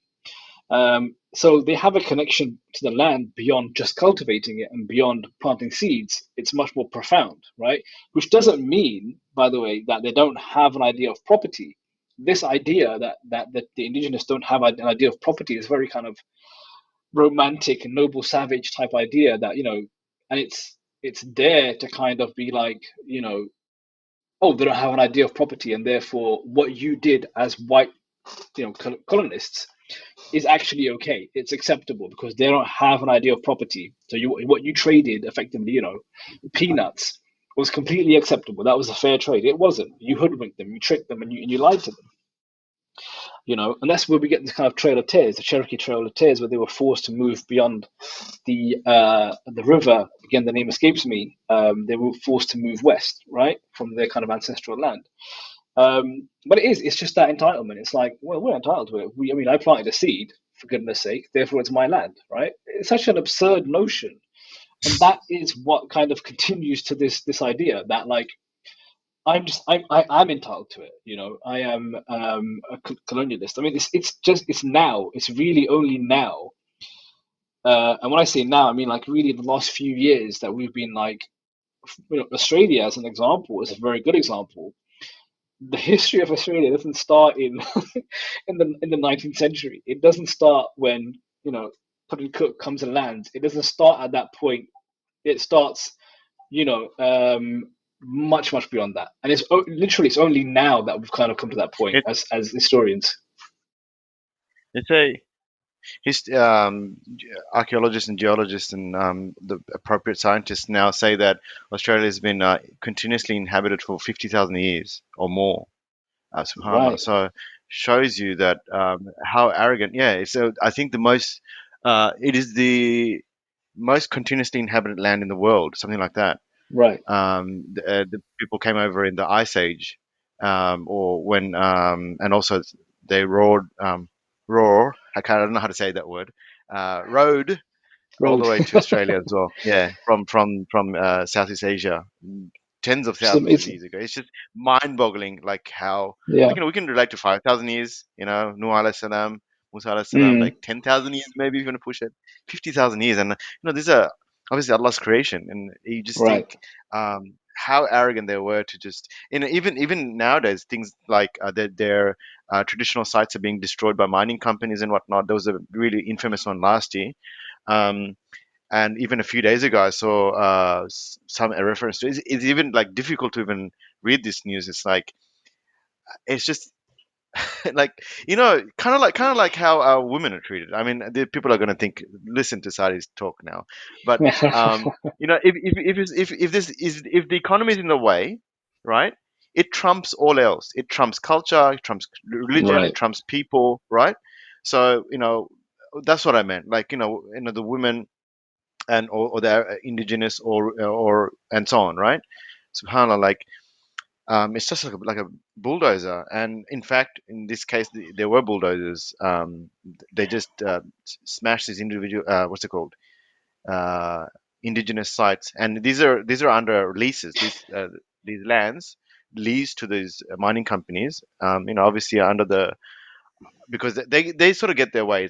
Often the indigenous don't want to. You actually feel there was a movie last year. If you ever get the chance to watch it, I forget what it was called. Tanzim, do you remember? Hands down the best movie I've ever watched in my life. Like, and I don't know if that means anything to anybody, but I would recommend you find it, whether you need to pirate it or whatever it is. You need to watch this movie. It's about both the Muslim, the indigenous, the Asians, and all the others, if you like, settling in Australia in the 19th century, amidst the founding of the nation as a modern state. Uh, do you remember the name of the movie? It was by Crescent Wells, Tanzim. No, I forgot. But it's about the Uh, Macassans and stuff, right? yes. Yes, No, I no, it was forgot. after the Macassans. Let me just Google it, see if I can get lucky. Ahmed Malik, this is the movie. So just for the record, it was called. I hope this is gonna give me the name. Come on, come on, come on. The Furnace, right? The Furnace, which is about the gold rush in Australia, and the idea was you couldn't actually Check it out. not mint gold unless it's in the crown's name, so it had the crown seal on it. So the whole movie is about greed and so on, and people even the Muslim guy he's shown as a coward. He casts aside his religion, but in a good way. Like as in the story is not racist or something like that. Um, he throws aside his religion and murders his own to get the gold, and then in the end he finds himself and so on, which is really good. But in the movie it shows that the indigenous don't care about the gold. They call it the yellow brick, right? Subhanallah, it's their land, and they just see the land as a connection to culture, ceremony, heritage, uh, and so on, and stories. None of that has economic value. But That's what I realized from this movie. It's so profound. Like those things you can't monetize, right? And likewise, we Muslims have a relationship with that. In this movie, you see that this guy um, he loses his so it shows that he's a Muslim, he's Afghan. Then there's Sikhs and there's others that he works with, right? And they get along really well only because they have this sort of bond which is not just material. And as soon as he abandons that and tries to get onto this gold train, um, you see the viciousness of the early capitalism basically. yeah, Subhanallah, I'll actually go on about that movie if you let me, but it's a great movie, The Furnace. You must watch it, The Furnace, that's what it's called. that's a great point. I mean, it's I mean, and I think another great example from Australia is Uluru, right, or is Rock, as it's kind of Uluru, yes. right, which is I mean that it it's like the Aborigines are like it's that sacred land to us, right? Please don't climb the rock. It's sacred to us, and yet you still have these kind of like hordes of white people, like just no, we want to climb the rock. Why? Because we should be able to, right? It's not. It's like just respect the land. It's sacred to someone. It's part of their kind of foundation and creation myth. Just respect it. I mean, what are you going to get out of it by climbing it? And it is that entitlement. It's because we can, and it doesn't stop at land. By the way, I mean, again, Australia is so messed up. Same as Canada, actually, where they forcefully kidnapped children, right, for similar kind of reasons, right, economic reasons, because like you can't take care of these people, and they have to be in you know good tax-paying citizens of the Australian nation. So we're going to kidnap them and give them to white families so that they can be, you know, um, Mm. monetized, right? In a way. I mean, I'm laughing at the ridiculous kind of idea of it all. I mean, the same thing in Canada. The revelations of this school that, subhanallah, like, what was it, 200 children or thereabouts that were killed and buried in a school. It's shocking. It's absolutely shocking. So the entitlement SubhanAllah. doesn't stop just at land. It's actually life. It's life. Bodies. In Yeah. Yeah, and body in kind of in all its forms, right? Whether it's the human or nature. It's absolutely crazy. Absolutely crazy. Yeah. I wanted Lot to to unpack there with ask. I entitlement. know this might be yeah, like I wanted to throw a spanner in the works. I don't know if it might derail the kind of flow that we're going in this conversation, but to just tie like specifically Islam into the conversation, where we have maybe two camps, perhaps at times people, like, it seems like we're all on the same boat in the sense of trying to understand the people, the culture, the land, etc. But then there's people that, I guess, also they're obviously like Muslim and practicing and all that, but then they sort of see it as black and white, like Islam and non-Islam. So for example, they'll view, I don't know, Aboriginals to be on kufr, for example, or then they'll bring like examples from the Syria, like, I don't know, like the way that we're being, I guess, sympathetic in some ways to the people in the land. It's like, oh, look, but Rasul Sallam and, I don't know, Banu Qurayza, for example, it's like, are you, I don't know, being like, back then, like the Sahaba they weren't seeing things in that kind of perspective, like how we are seeing it in terms of the people in the current lands. Like, of course, they'll say, how they were treated and enslaved and raped and killed and all that is wrong, but hey, power is power. And I guess I'm not going to name specific groups, in I guess some people may have been part of, but they may toe that line at times. So I wanted to get your sort of views, like how, like, to what extent, I guess, can we uh, go as far as to say, for example, because the kind of discussion we have kind of falls under, decolonization and all that sort of stuff. So, yeah, I just wanted to know, how far can you take that to the point where it's like, look, we, at the end of the day, we're Muslims and we want them to be on Islam, but then it's like we're being sympathetic to their beliefs and struggles and culture, but at the same time, it's like, how far do we go with that? I don't know if that made sense, but that's kind of trying to throw in that spanner in the Yeah. works in that sense. Yeah. I mean, of course, we're not colonizers. We don't. I mean, this idea that Islam, you get this kind of really edgy notion that Islam colonized where it spread, right? And that's completely nonsense, right? Colonization is a completely European phenomenon. That's a European idea. What Muslims did, and there were great parts of Islamic history, and there were bad parts of Islamic history, and we have to just be at peace with that. One thing we weren't was colonizers, right? Which meant that, of course, yes, we want these people to be Muslim, like, absolutely 100%. More than anything, we want to carry the da'wah and the beauty of Islam to everyone. But that there's a limit, right? So it's kind of like missionary activity that you get, where it's kind of like, really, again, by hook or by crook, converting people, by withholding resources, or by treachery, or by trickery, or like, whatever it is. That's not a part of Islam or a nature of Islam. It's like to dominate someone and like completely, like, decimate their culture and their religions. I don't think that's really kind of in line or in keeping with Islamic values. I really don't. Right. So when it comes to kind of like specific examples of like Uluru and that as a sacred place for the Aborigines, um, why shouldn't we respect that? I mean, yes, fine, it goes against our Islamic beliefs and it goes against our fundamental aqidah, whatever have you. But that's not the question. The question isn't like, we're here to destroy anything that goes against our aqidah. You know what I mean? It's that's sacred to them. In the same way that we would respect churches, right? I don't think you would want to destroy a church. I don't think you'd want to destroy a synagogue. That's a sacred place to them. That's a sacred place to the Aborigines. I think we are kind of very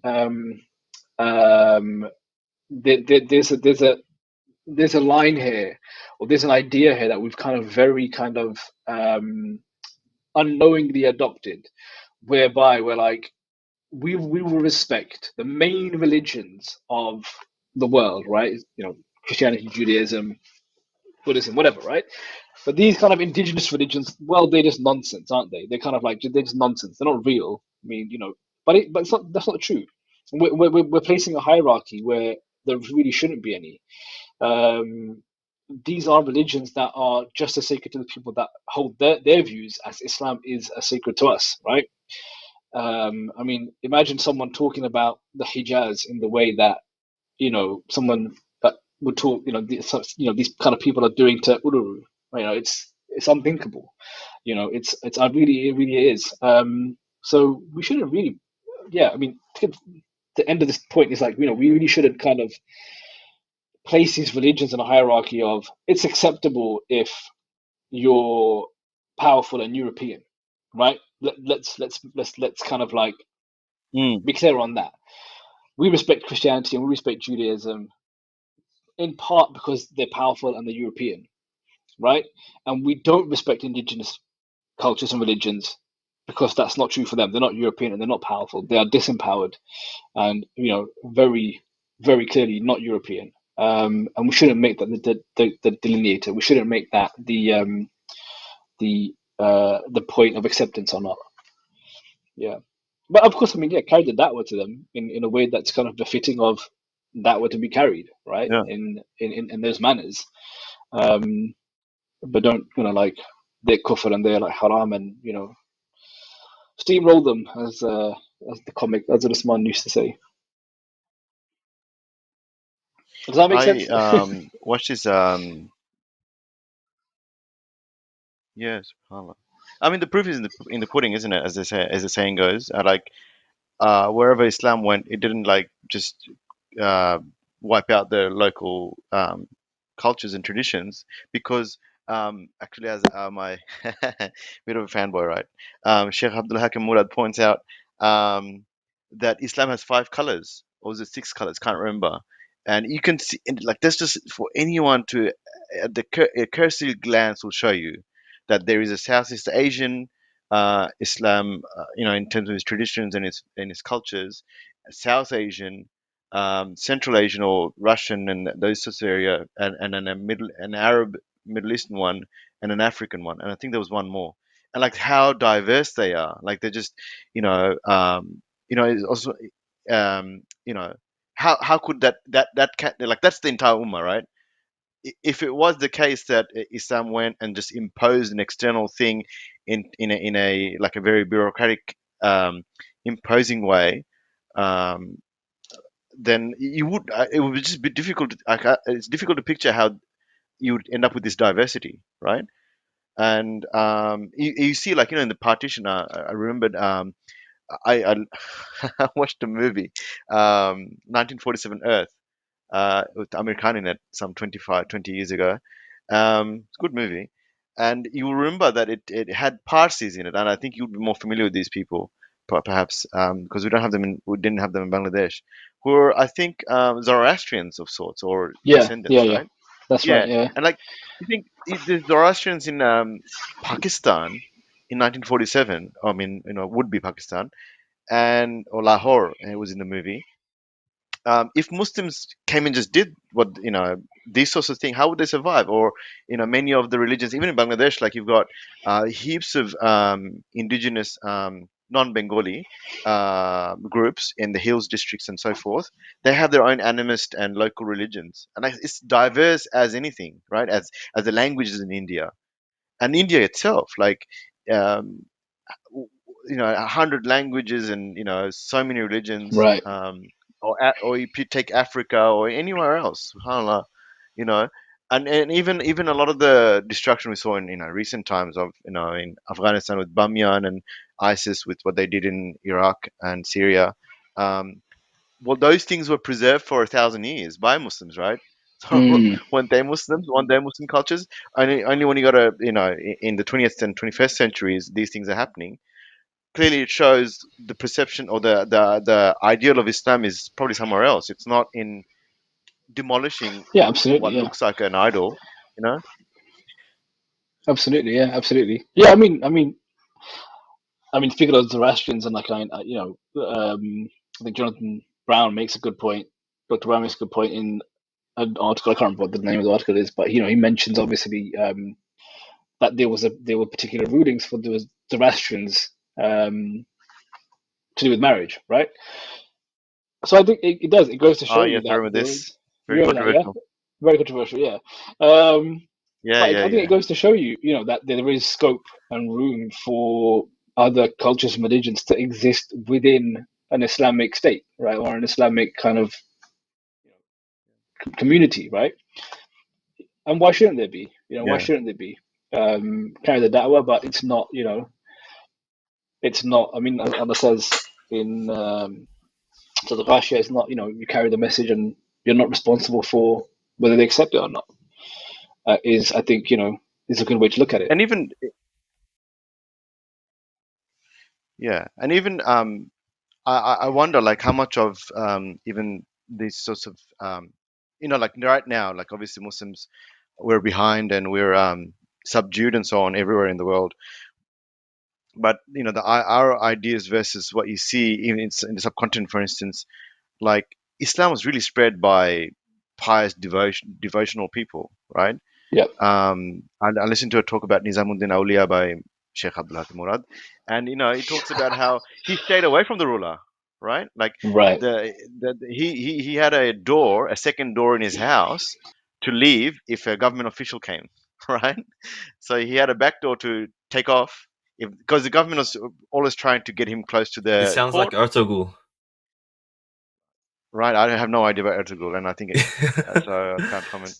But subhanallah, that Sheikh Abdul Hakim Murad says that because of the work of these people, these awliya, they fed people, they brought people close, and to this day, at his markaz, Hindus flock to have these big dishes of food served to any poor, right?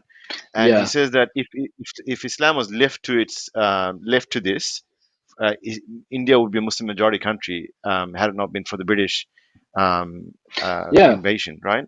Uh, It's not too because far fetched. Yeah. Hinduism, yeah, Hinduism was like I don't know if you looked at some statistics or something, I don't know, but the rate of conversion was coming from the fact that is the poor Hindus, obviously, the untouchables and so forth, the downcast, they were being lifted up socially by Muslims because all of a sudden, hey, you can actually mingle with people of Yeah. nobility and people of learning and education and scholarship. And Hindus always he was saying that even Hinduism itself is the recent especially driven by the politicized Hindutva, um, is a very recent expression of the religion. Because Yeah. That's right. before Yeah. they would worship they would worship anything, so to speak. I mean, that not to sound rude, but meaning that they would venerate even Muslim saints because there were people of they looked up to anything that was godly in a sense, right? Yeah. And this demarcation now, can't marry, there's everything from murdering couples that get together, Hindus and Muslims, all of this, what's going on, and all the rest of it. This is very recent. And so, subhanallah, like maybe I went into a big spiral and diatribe about defending Muslims, but our history or something, I don't know. Um, but if the proof is in the pudding, isn't it? If Mm. Muslims were colonizers, these things wouldn't make sense. And Bengal is another example. All like, and especially where I'm from in Sylhet, which most of the Bengalis in the UK are from Sylhet of Bangladesh. Sorry, Tanzim. Uh, we it was conquered, so the region was conquered, but religion was spread by saints from Yemen and Hadramaut, right? And Yeah. there's hundreds of the saints dargahs in Sylhet, and people became Muslim by their hands, not by the ruler, because these were like Turkic and Persian rulers. They were busy conquering and Yeah. taxing, right? Yeah. Yeah. When you Yeah, look at the machinery of kind of like um, the kind of Umayyads and the Abbasids, when kind of a lot of this expansion happened, like it doesn't exist to go that far, right? Really and truly, it doesn't exist to kind of the armies don't exist to kind of conquer that vast um, swathes of land, right? as far as kind of like, Sylhet, Bangladesh, and so on and so forth. That these were, as you say, saints, merchants who had established these trade routes that were going across, building masajid. It's one of the earliest masajid in Islamic history is in South India, I think in Bengal somewhere. I can't remember the exact location. And that's what they were doing. They were, again, carrying that culture. They had a need to build masajid. They carried it, built mosques, built communities along their trade routes. Pious people came, and as you say, they were doing things that pious people do, feeding people and being kind of generally uncorruptible and, decent folk, right? You do about Nizamuddin Awliya, there's the same thing with Bulleh Shah. Bulleh Shah kind of like rejects this Sayyid mentality. The famous poem about him, about his sisters-in-law and other kind of like relatives that come on, like, what are you doing? You're ruining our status. And it's like, well, what kind of status? What does it matter? If people aren't kind of worshiping God and they're kind of like, what does your status matter? And they do these things, and you're right. They spread Islam through that goodness and through that kind of, again, yeah, like it's being being good people, right? Being good people, reaching those masses. But and becoming of the locals, like when we think of Nizamuddin Auliya, he is so indigenous to India, like, Right. and he's a phenomena, right? Or even in Sylhet, Hazrat Shah Jalal, that's his name. No one, I mean, people know that he's Yemeni, right? But it's a very Sylhet thing, right? As in, he's Yeah. not an outsider. Yeah. So, and unlike, so if you're going to call these people colonizers, well, you're really comparing apples and oranges, Right. And the other thing is that economic aspect is completely missing, of course. Like Nizamuddin Right. Auliya and people like this, they weren't hungry, right? Like there's famous examples of Nizamuddin Auliya, even when he's young, his mom would say that when they're hungry, that today we're the duyuf of Allah, right? We're the guests of Allah. Subhanallah. Like, Yeah. they weren't hungry. That's not the markers of colonialists, I think. Yeah, No, I absolutely think not. Absolutely just to add, sorry, quickly, linking it to the Sirah as well, where I remember, I forgot which specific Sahabi said this, but after the death of Rasul Sassam, and when they were like, growing, I think it was reign of Umar radiallahu anhu, where for Abu Bakr maybe radiallahu anhu. So one of the last few people that actually converted to Islam, the last batch, what happened was he saw like Bilal radiallahu anhu, in a very esteemed position in the caliphate, and he just kind of uttered like, he was like one of the lowest people in our society, and look at him now, subhanallah, how he's like, absolutely elevated to like one of the highest ranks.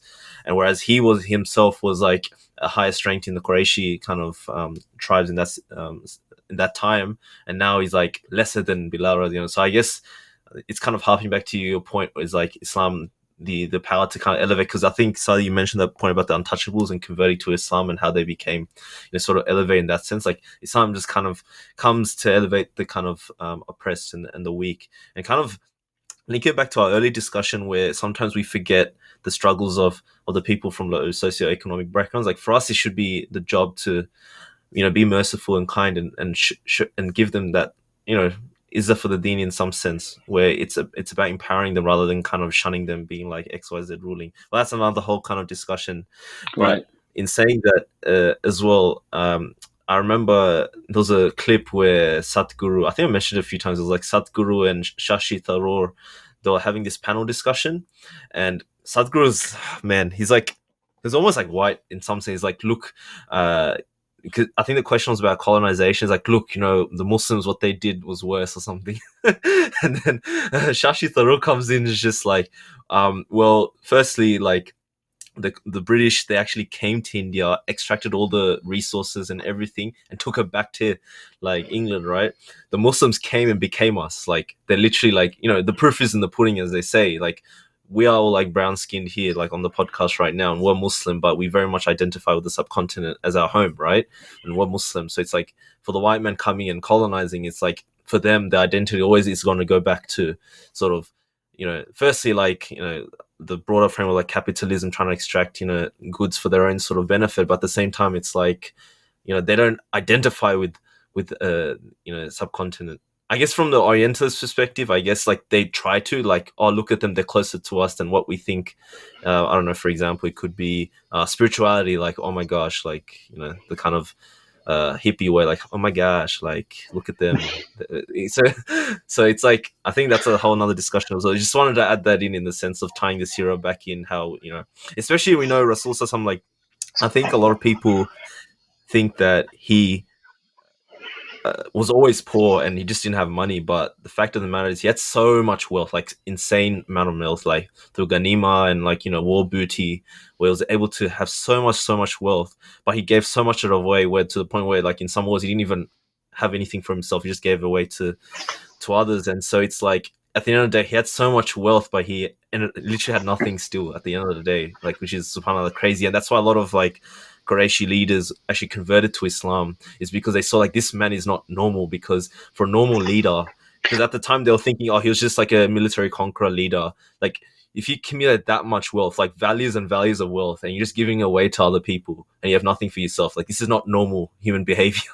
You get what I'm saying? So subhanAllah, it's kind of, I guess, we should, I guess, look to that for inspiration as well. And we've seen that, as you mentioned, like, in the subcontinent, where famous figures, had that sort of approach as well, giving dawah to the masses and spreading Islam in that sense. So yeah. Yeah, I mean, on a kind of more technical point, I mean, for me, colonialism, empire have very, very kind of strict definitions, and those definitions are basically, these are European phenomena, right? To colonize, to become an empire. I mean, we have this kind of discussion,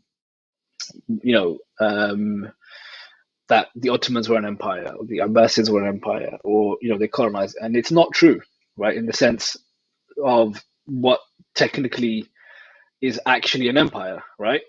In that, when we kind of look back to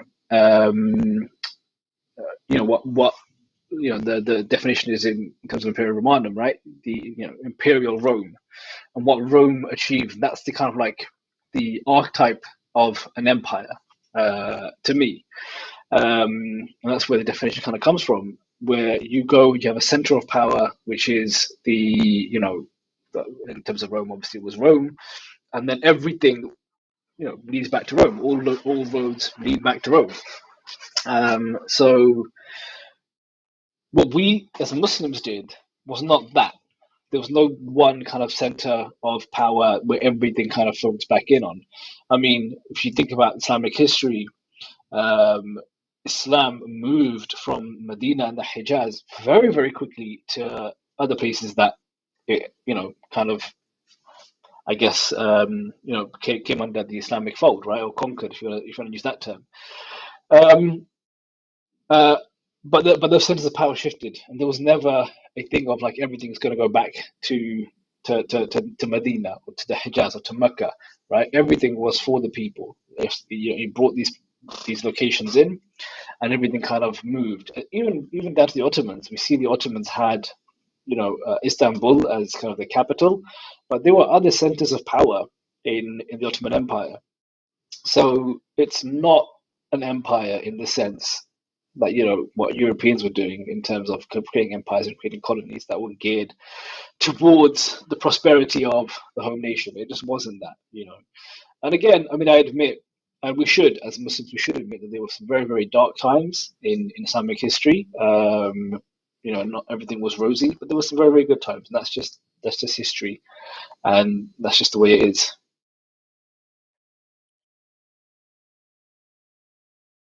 I wanted to ask as well, sort of an offshoot from what you just mentioned, where this is the way we're talking about these discussions, mashallah, very nuanced and trying to get to the heart of, I guess, making sense of the world we're in and how we got to where we are today, right? And it's interesting that I personally find, and I just wanted to get your thoughts as well, is that you have the more kind of neo-traditionalist crowd in the sense of purely looking at the world through fiqh, aqidah, hadith, which obviously we need to have that knowledge within our tradition. But at the same time, it's like they're almost, I don't know, devoid of certain realities or how we got to certain positions. Or like, for example, even the whole idea of decolonization or studying, works of Edward Said, or understanding history in a more nuanced manner, or even like the whole idea of like what it means to be Western or modern. Like it's not unpacked. And I guess, like, for example, I think Sally mentioned a lot earlier about the idea we just put on the thobe and think that we have this Islamic kind of look that we are representing in that sense. But at the same time, it's like we find, I guess maybe those people, maybe I think we can kind of call ourselves activists in the sense that we want to unpack these kind of discussions in that sense. But then you at times have this kind of disconnect from, I guess, the traditionalist camp. I just wanted to get your thoughts in terms of, do you see that from your own sort of context in UK, or how do you sort of make sense of that? And have you had kind of these discussions with those sort of crowds in terms of unpacking our realities and making sense of it? And have you been maybe disheartened in the way that the conversation has flowed in that sense? Yeah, definitely. I think there is definitely a huge disconnect between the two camps. And as far as I understand it, as far as my kind of like perspective on it is that it's a disconnect between being normative, so the traditionalist, if you can kind of like, in quotes. And again, I have nothing against tradition. I think it can be a wonderful thing at times. I think it can be a bad thing at times, but there's nothing kind of inherently, I think, bad necessarily with tradition. But there's a disconnect between what should be normative and what things are as they are, right? In terms of what the activists see on the ground. So we see, for instance, as a, I class myself as a kind of, I guess, I don't know, maybe I'm a wannabe activist. But I mean, certainly when I'm involved in work within the community, it's kind of like you're understanding what the problem is and what the where the oppression is and where the kind of areas that need to be worked on and relieved are, right? And then you have what's normative, right? So I mean, let's take this idea again, come back to the weed, right? Weed is haram, right? That's a normative idea. That's a normative perspective. Okay, it's haram, all right. That's fine. But then again, you're not looking at all the factors that come into actually the use of it, or why people do it, or why people sell it, or how it comes into a community. And so you can say it's haram, but again, if you're not actually kind of involved in understanding the things and the way they are in the way that they are, then it's no good. It's absolutely no good, right? You have to connect both of those things. You have to kind of like say, I have a solution, right? Which is the normative kind of framing of something, right? I have the solution. So let me go and find out why these solutions are not being applied or why these solutions are not being carried out. And let's work on that together. That's what needs to happen, right? And yeah, you're right. It's very disheartening. It's very, very disheartening because, I mean, there are stories, you wouldn't believe, or maybe you would actually, but I mean, very, very sad stories of, God, just all sorts, of you know, sexual harassment, rape, drug abuse, domestic violence, all these things are happening, and they need a solution. And the traditionalists, they do present a normative case. They have a normative idea of what we can do to relieve some of these conditions. But it's no good kind of saying X is haram, or more broadly, Islam is the solution. Yeah, absolutely. Yeah, that's fine. That's a solution. Yeah, I agree. How do we kind of deliver that into these communities? How do we deliver that and package that in a way where it's kind of it's gonna make an impact on people's lives, right? And let's be clear. I mean, the communities we're talking about are Islamic communities. They're Muslim communities. And it's also Muslims suffering, but it's also Muslims perpetrating these problems. And we have this recent case of this Mufti in Pakistan. You probably heard about this Mufti Azizur Rahman, right? Mufti Azizur Rahman, who was caught raping a 20-year-old young man. So you have to kind of question, you have to kind of question this thing. Like, again, to me, there's a disconnect. This Mufti, if we really begin to unpack it, is a man of God in some sense, right? In some sense, he's a man of God. He's dedicated his life to studying ilm and teaching ilm in these madrasas. So in some sense of it, and not in the kind of like way we would perhaps normally understand it, he is a man of God, and yet he's a perpetrator. He is someone who is kind of saying, here is a normative idea on probably he probably has a normative Islamic idea on sex, right? And sexual relationships. And he is unable to carry that out himself. Now, of course, we're not asking for angels, but again, this is an example of your disconnect, right? We can't carry it out at that level. We cannot carry it out at that level. We're unable to. So what's going on? What else do we need? And this is where we need to kind of start to accept that the normative that we talk about needs a more thorough examination of the way the things that really are. I guess broadly speaking, one kind of in fancy terms, it's the difference between epistemology and ontology, right? You have a solid epistemology, but we have a very kind of loose ontology of power and power dynamics and abuse and these kind of things, and then the way they connect within our communities. And we cannot bridge that. We seem to be unable to bridge that. We seem to be unable to kind of actually concretely apply our aqidah to problems in our community, right? It's no good. It's no good saying Islam is the solution. That's rhetorical, right? It's completely rhetorical. We need to understand what that is a solution to, right? So Islam is a solution. Let's take domestic violence, or let's take sexual harassment. Those are broad terms for problems that are much more nuanced, right, in themselves. Where do they stem from? Where does domestic violence stem from? What does domestic violence actually refer to, right? What kind of abuse, what kind of oppression are we talking about under that broad umbrella of domestic violence? Same with sexual harassment. What are we talking about? When we talk about sexual harassment, that's a very broad term, right? What is the ontology of that? How do we break that down? How do we relate those things to our communities and to intra-community? And how do we apply the aqidah to that? That's what we need to figure out, and what we seem to be unable to figure out. Yeah, so Yeah. what you mentioned was really interesting, because I think the kind of discussion is about, like, for me, for example, one of the electives that I did at university was contemporary feminisms, and so for me, the real realization, I came to a realization, it's like all these like, as much as you see online, for example, a lot of Muslim akbros that are like beating their chest, talking about how Islam is being corrupted and all this and yada yada.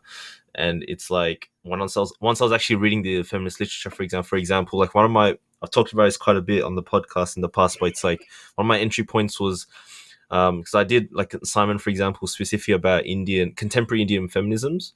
And so because of the whole Delhi rape situation that happened some time ago, so one of the things that I sort of had to research about is, sort of workshops that came out of it, and the sort of actions that they took in relation to what happened, and the approach of the community and the government, etc., all that kind of stuff. And so for me, it was like a real realization. It's like, we can talk about abstracts as much as possible, but what have we as a community actually done on the ground in regards to these issues, I guess, as a Muslim community, or in a way where it's like all of us actually talk about this straight away, rather than jumping to, oh, Islam's been corrupted, bro. It's like, yeah, but like, that, how's that gonna help with this kind of discussion when it comes to this? Because these kind of, I guess, non-Muslim like feminists are actually tackling this issue head on, and actually making waves in that sense, that they're making ground and know how to address this issue because they have that experience. They've actually talking with victims and done things accordingly, and got the money and done workshops and run all that sort of stuff. And it's like, where are we as a community? We're stuck in this kind of abstract conversation of, oh, bro, like this is haram or something.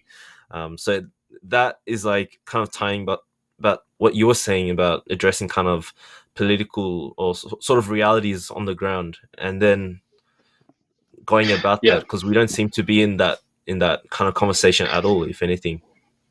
It's the thing is, a lot of, it's not just the Muslim community, it's kind of, I think, the kind of society as a whole. There's a very natural impetus to protect status quo, right? So you want to protect what is right. Let's just leave it at that.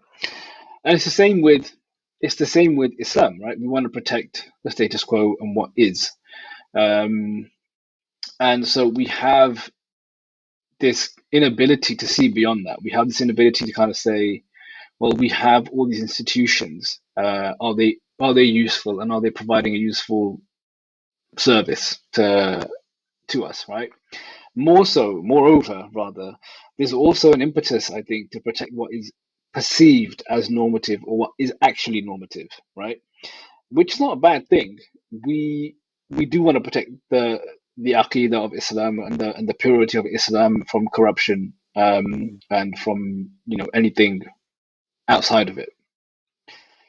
So there's a fundamental kind of misunderstanding by, I think, some of these guys. You mentioned the Akwala Bros, right? It's a fundamental kind of misunderstanding of what it is we as activists, or my case, wannabe activist, want to pursue, right? That we are not pursuing replacing the normative of Islam, the aqidah of Islam, with something else, right? It's actually the opposite. What we want to do is replace these problems with a solution that is in line with what is normative, right? Is what actually Islam prescribes, right? But you can't do that until you understand what the problem is.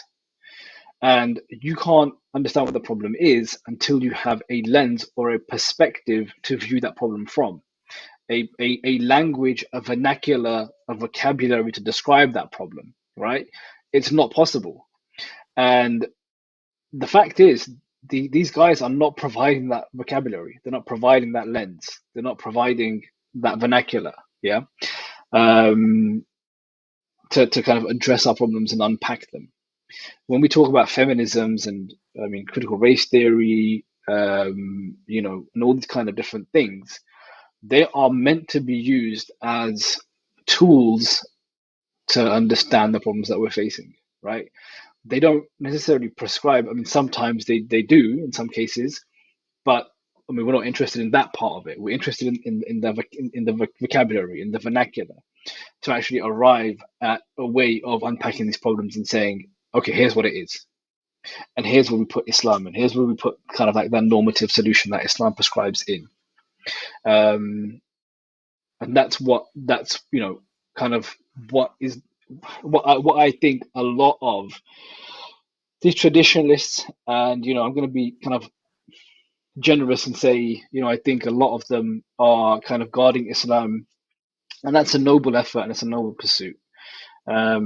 But we really need to kind of like come out of that mode, right? That and kind of offhand, or being kind of very reactionary and rejecting these ideas, rejecting feminism as an idea completely, right? And saying it has no utility and no use for us. Rejecting, critical race theory and saying it has no utility for us. I think we need to engage more thoroughly with these, to come up with our own vernacular and our own vocabulary. They're not bad places to begin, if you see what I'm saying. It's shocking, isn't it? Though, like, subhanallah, yeah, absolutely. Like, whilst they, this how you explain, like, they don't bring a language, and uh, they're trying to do, obviously, you know, they are trying to do the right thing by the deen and preservation and so forth. But you can't exist in a vacuum. They are bringing a language, and I think it's a Yeah. language of, I'm yet to be convinced that it's anything other than 20th century. Like, they want to just sort of just go back to the early 2000s, or like just a little bit before, when you didn't have all of this really, really sharp clashes between the far right now and progressives and so forth, right? Like, this is what's bothering the status quo, like, which is Yeah. what we're used to, you and I growing up, like, you know, whether it's the queers or the feminists and so forth, they're like really seen as strangers, and and you've got this nice, huge middle mainstream, where the religious, the atheist, anyone can exist. Whereas now you've got this huge contests, and it just seems like anything that um, it's like feminism, for instance, is explored for as a language, or as a huge starting point, because there's a century of scholarship there.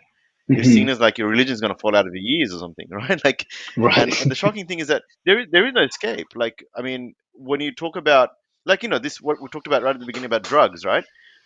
It just seems black and white, it doesn't it? It's like, it's haram, that's it, right? Or fine, Right. right? Then why do you not have a problem with prescription drugs? Like, Right. they, Yeah. a lot of the times they contain problematic substances, or they mimic the illicit substances, right?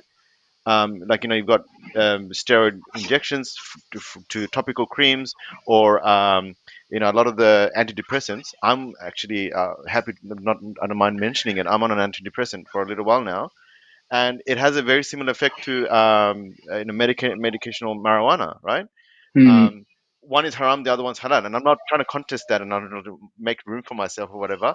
But you see straight away, like, you just even at the surface level, it is not nearly as black and white as it seems. And, like, whereas, and even um, you go back a century, like I was mentioning, that it wasn't seen as black and white. It wasn't that clear, and I wonder how much of it is actually informed by the West, like the war on drugs or whatever it is, right? Or Yeah. um, yeah, I'll just mention this one thing. When you mentioned, the unfortunate and vile case here of the Mufti, um, when it emerged, this one, and in fact, Bangladesh actually went through a series of these things a couple of years ago, 2019, 2020. I have friends on my Facebook list, madrasa students, who themselves unfortunately had experiences like this. And so what happened in Bangladesh is, some of these stories came out, and nowadays with smartphones, things got recorded, as you know, and one girl got Hmm. killed because she spoke. There's actually a famous case, um, which probably points at, like, a much bigger systemic problem, right?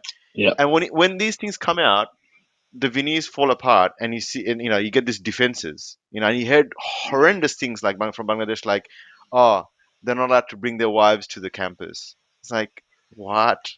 Even if, and even with this Mufti, apparently the victim received threats of, death threats from his supporters and so forth. The thing is that, subhanallah, our religion, if in the Akbar's message to them, I would say, is that if it is about being qa'im, of the qawam and so forth, our religion actually puts the responsibility on men to ensure, go out of our way to ensure that we're looking after women, not the other way around. Like, these feminists in Pakistan are, how does it go? The slogan, "Mera badan, mera marzi," or that um, Yeah. Yeah. Something like that that. line. Yeah. Yeah, yeah. Whereas, Pakistan didn't have, which is, my body, my wishes, right? My way, whatever. Up in arms about that. But Pakistan didn't have a rape law for 30 years, right? And it required the victim to produce four witnesses in this monstrous interpretation, or Yeah. not even interpretation. What is that of the Sharia? Mm. It's like, how easily, like, they have the blinders on, at the wrong, just at the time that it benefits them. And I wonder how much of that is informed by the fact that men are privileged in our day, which has got Yeah, nothing to do with their religion. So when you talk about preserving normative Islam, it's like, does normative Islam say make your nafs uh, preserved, make your facilitate for yourself a way out of losing your privileges? It doesn't. It says the exact opposite.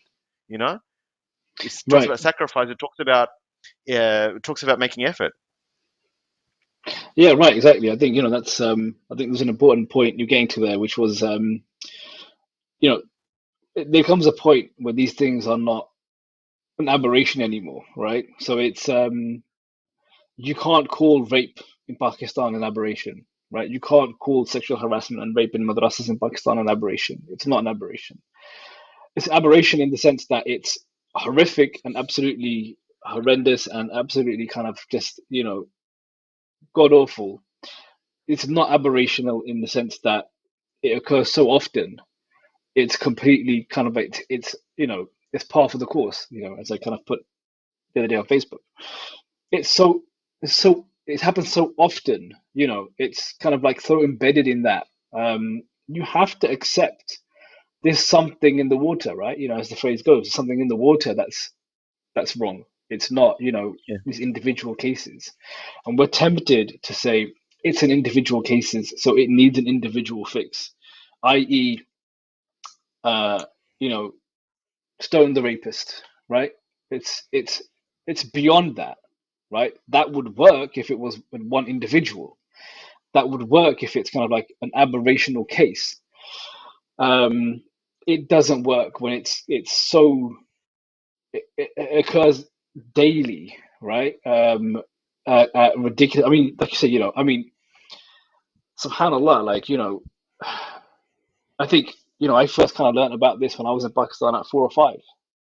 To give you an idea of how kind of common it is, right? When I was 4 or 5, this was talked about. Rape of young boys. Yeah, Allah. And this is not an urban setting. This is a rural village in Pakistan at that time. At that time, we were using paraffin lamps, right? There was no, it's not like today. There's no WhatsApp, Facebook. We were using paraffin lamps to light the homes. We were using logs for fires, right? So there's no. The point is, there's no outside influence. There's no like Hollywood or Bollywood or whatever, right? There's It's nothing almost like that. pre-modern. It's exactly right, and yet you still have this problem of rape. You still have this problem of rape. Um, to give you some idea of how kind of embedded it is in society. At that point, you have to say we do need a vocabulary to understand this and unpack this and talk about this, right? Mm. Rather than just saying, astaghfirullah, that's really bad, and stone them, right? That doesn't work at this point. Um, so we need to move away from saying we need to protect normative Islam as an ideal to actually saying we need to use normative Islam to protect, the oppressed, and understand who the oppressed are. That's what we need to be kind of like aiming towards. That's really insightful, mashallah. I think I really like the last bit. It's like we don't even know who the oppressed are at times. And some people, and I guess the sort of language that feminism and even critical race theory brings to the table, it's allows us to inform that in that perspective. And for me, I guess what we just unpacked about rape situation in Pakistan or Bangladesh, it's like from the feminist discourse, like the thing is, feminists would have been unpacking these discussions for some time, and not only that, it's like they would have made certain progress in areas in terms of how to go about this sort of situation and what to do and what sort of course of action. And not only that, it's not like exclusively like some people think.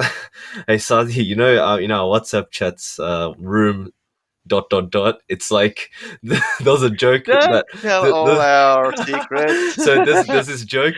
It's like Oh remember that God. list of like 2000 Muslim, the Muslim in Yes, 2000. It's yes. like depression is only the kuffar suffer depression because they don't worship Allah. Like there's like that kind of sentiment in the past where it's like the way that we just have that kind of black and white versions, like Islam and non-Islam. But fact of the matter is like, for example, we've talked about this rape situation, but like all different communities would have been suffering from this sort of situation. You know, it could be a Christian community, Jewish community, etc., right? Where it's like all these feminists are actually in the receiving end, in the sense that, you know, they've encountered in their lives and people have been affected, or even themselves that were affected. And it's like that feminist literature and discourse is providing them, allowing them to articulate their experiences and allowing them to facilitate discussion around these issues and to go about the next kind of step in that sense. So it's like, for us, it's like we're not even in the conversation, we're not even in the same boat in that sense, but we're just defending ideals at the end of the day. You know how, yeah, with the language, as Nadeem was saying, there's a starting point, and these people, um, there's scholarship here that you can go from, and there mistakes may be made, and I don't think, like, our history shows that that's because of that you don't hold yourself back, like, um, when Muslims encountered the Christians and Greek philosophy, they had to adopt some of that language, and some learn that language, and then it actually, some of it actually is normative now, right? Because we realize, oh, a lot of this stuff works, and this is a good reading or good explanation of our aqidah itself, right? Which is not scary at all. I mean, and even then, there are contenders within the spectrum of Sunni Islam that will say that, oh, some of this is, you know, foreign, right? And that's okay, because it's an intra Islamic discussion, right? But if you have no language, then you have no response, right? And if you have no engagement, then you will just have these momentary um, expressions of really, like, just disavow, like, oh, stone this guy, and then that's it. This the next day, right? And the thing is, nothing is really moving. Shifting. You're not shifting the discourse in any direction, really. It's just whatever is the current political or um, ontological um, status quo is. It's going to take its own plot. It's going to You're not in the driver's seat by any stretch of the imagination, and it's actually not a way to preserve tradition. You know, it's actually erosion of tradition, if anything, because we are becoming more like moderns and more foreign to our own tradition. Ironically, whilst supposing that just talking about its legal stances, which any idiot knows, excuse my language, but it doesn't prevent these crimes, or it doesn't bring them, highlight them, even, as they're saying. Yeah, yeah, I think that's an interesting point, especially about being modern and modernity. I mean, I think it's interesting because we have we've accepted a lot of modernity, right? As you say, kind of like we're you know the picture of Islam currently is extremely modern, right? Especially when it relates to the caliphate and being a state and you know all the rest of it. We are very, very modern in that kind of sense of modern being kind of like a marker of, I guess, civilization and phase of um, I guess where we are as in our history.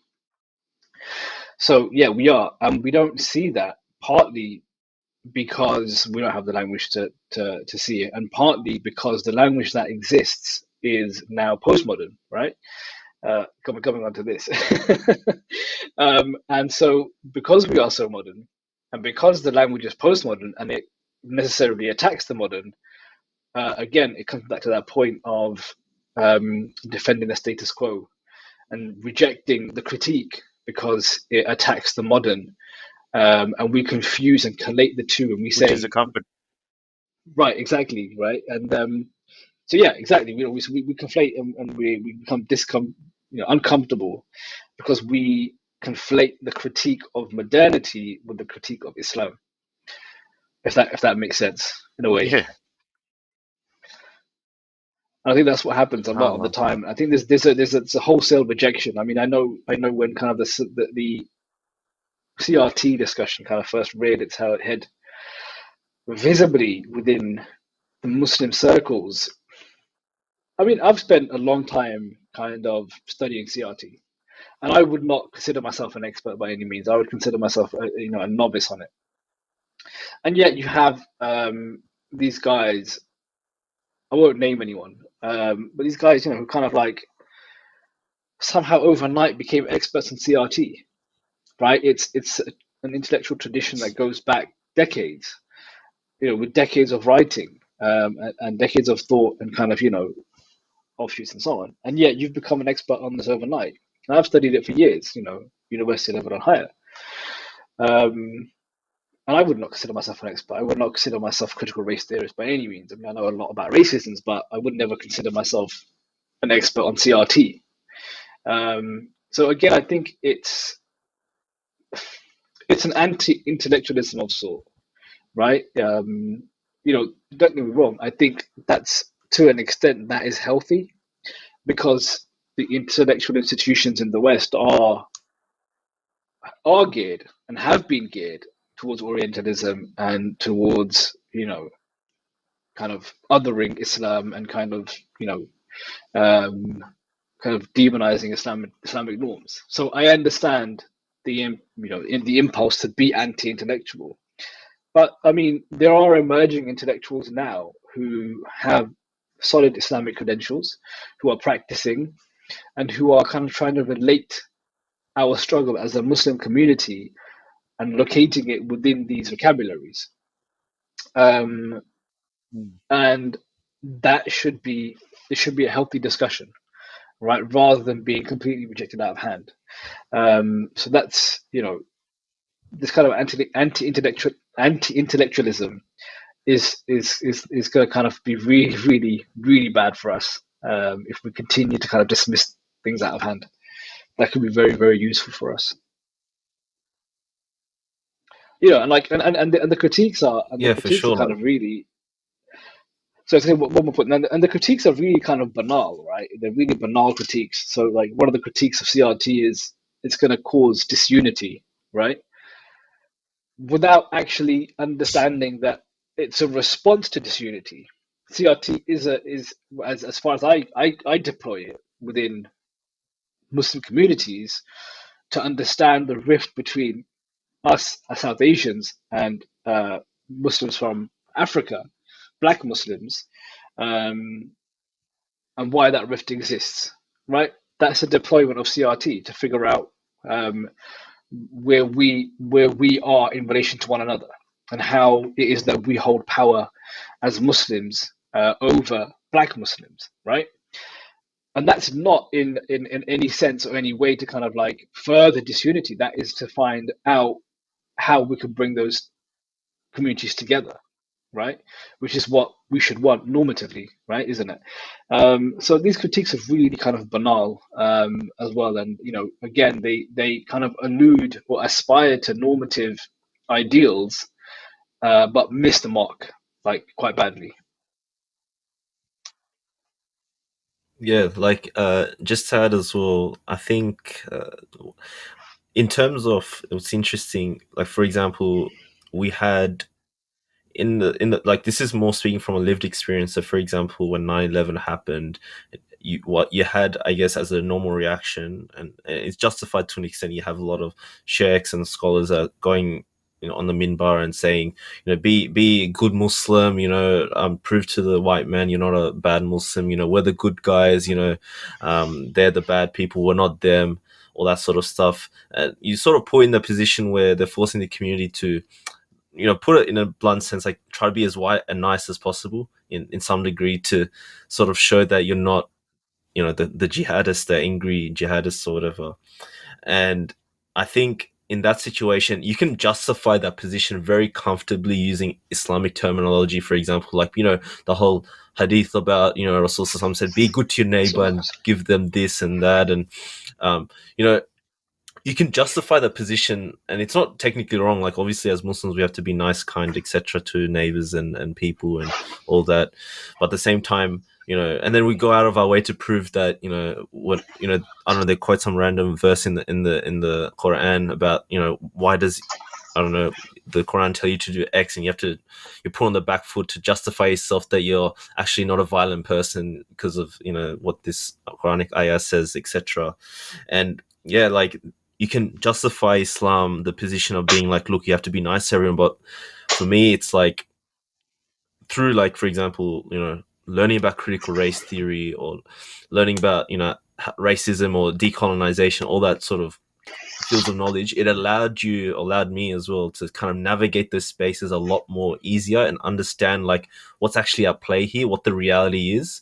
As I guess controversial as it sounds, like, you're able to understand through those kind of fields about, like, how do you approach this kind of discussion. I think what's interesting, I think maybe Islamist groups to some degree, I think, are not like kind of the moderate Muslim, at least in the sense that they at least, oppose the West and what the West is doing. And that's like, I don't know, phase one of decolonization, even though they may not call it that, but it's, to some degree it is, because you're not sort of adhering to, what the West is doing, and that you kind of anti the West. But I guess within, fields like decolonization, even feminism, and also critical race theory, it allows you to kind of inform yourself in what the reality you're in. Because now it's like, how many years later, like 21 years later, like, the community has now figured out, like, wait, just being a moderate Muslim isn't going to work now. Like, we got to do something, because we're always going to be at the bottom of the food chain in that sense, right? Yeah, absolutely. I think, yeah, it's definitely going to help us to make sense of these politics, right? Where, as you say, we're kind of forced into a role of being a type of Muslim, a type of immigrant, a type of person, in order to pursue an end, right? And no one's clear on what that end is, right? So after, as you say, the kind of like the post 9/11 reaction was to just be like, yeah, be kind of like as invisible. I mean, if we're kind of really kind of yeah, if we're kind of really kind of like clear about it, it was to try and make yourself as invisible as possible, right? Just be, don't do anything untoward, and don't do anything naughty or scandalous, and just kind of like, yes sir, good sir, 3 bags saucer, type kind of like thing, right? And these kind of, especially like, in definitely my political awakening, um, reading a mix of a mix of everything. I mean, I was quite kind of quite a big reader. So I was reading a lot of communist work, and a lot of Malcolm X and civil rights work, and a lot of kind of Islamist work as well. So it's kind of like picking up everything. And one thing you kind of like, and you kind of one thing you kind of realize is that this, there's a lot that we can borrow from vocabulary from other people, um, and that's fine and that's good, right? Um, and the other thing, that our politics, especially post 9/11, were terrible, like really, really bad, right? And we have to have a way to articulate that. And actually kind of, and that's why I think actually probably drew me towards Islamism at that stage anyway, because there was kind of like, there was something visible at least. There may not have been anything kind of really, when I look back on it now, I mean, hindsight's 2020, as they say, there may not have been anything concrete, but certainly at the time there was a visible kind of like, as you say, anti-Western sentiment, anti kind of Resistance. resistance. Yeah, I mean, yeah, it was that. I don't think it was. Yeah, I don't think it was anti-establishment. I think it was actually pro-establishment. And now that I think about it, in having kind of left those circles, but it was definitely anti-Western, and that wasn't and isn't far enough. It has to be anti-establishment as far as capitalism and as far as modernity is concerned, right? We have to, that's kind of where the decolonial work really is to kind of tear apart those establishments and then build up what we would want an Islamic state to be, right? And we don't really have that yet. We don't actually. We kind of just about almost have this anti-establishment kind of language, maybe, but we definitely don't have that anti-establishment language as far as kind of like Islamic, capital P politics is concerned, especially like within Islamist circles. I think, you know, What would that look like? If I mean, that might take a long. It's probably a big question, but yeah. in your view, if there like some broad outlines or yeah, like what does come to your mind? I mean, I think in kind of broad terms,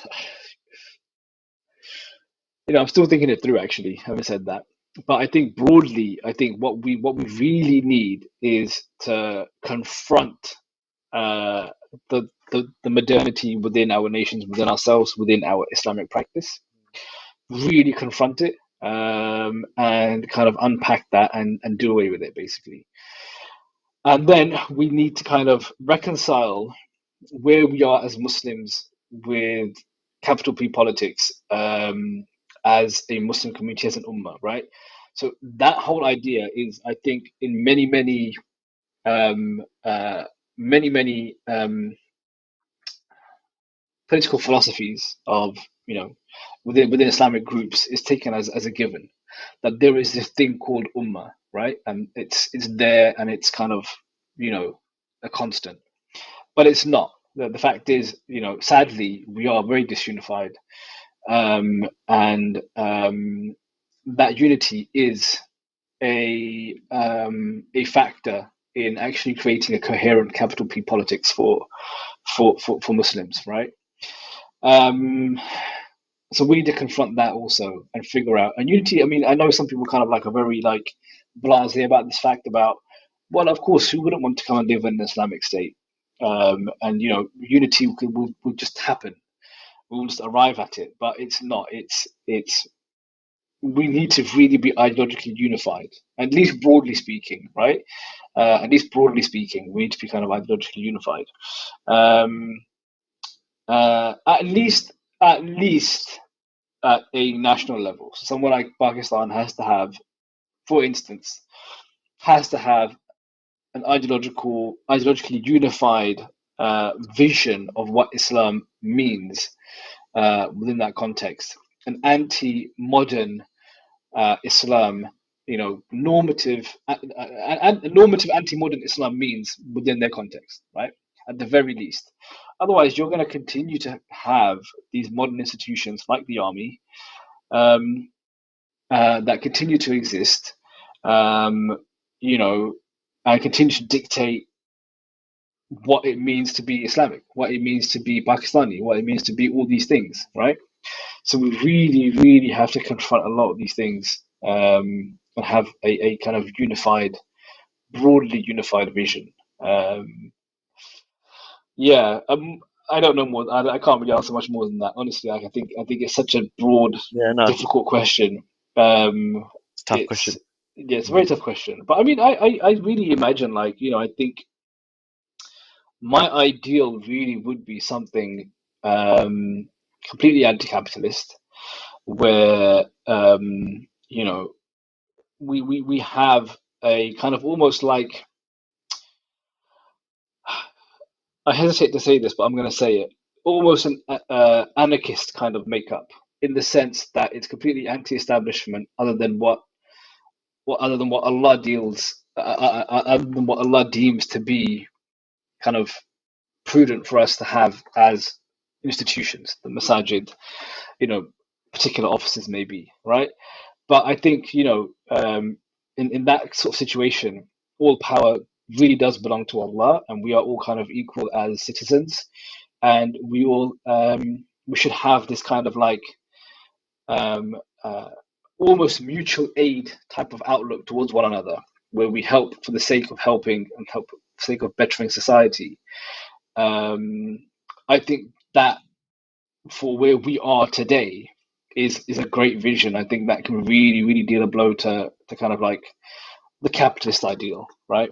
As a kind of like an anchoring point away from that.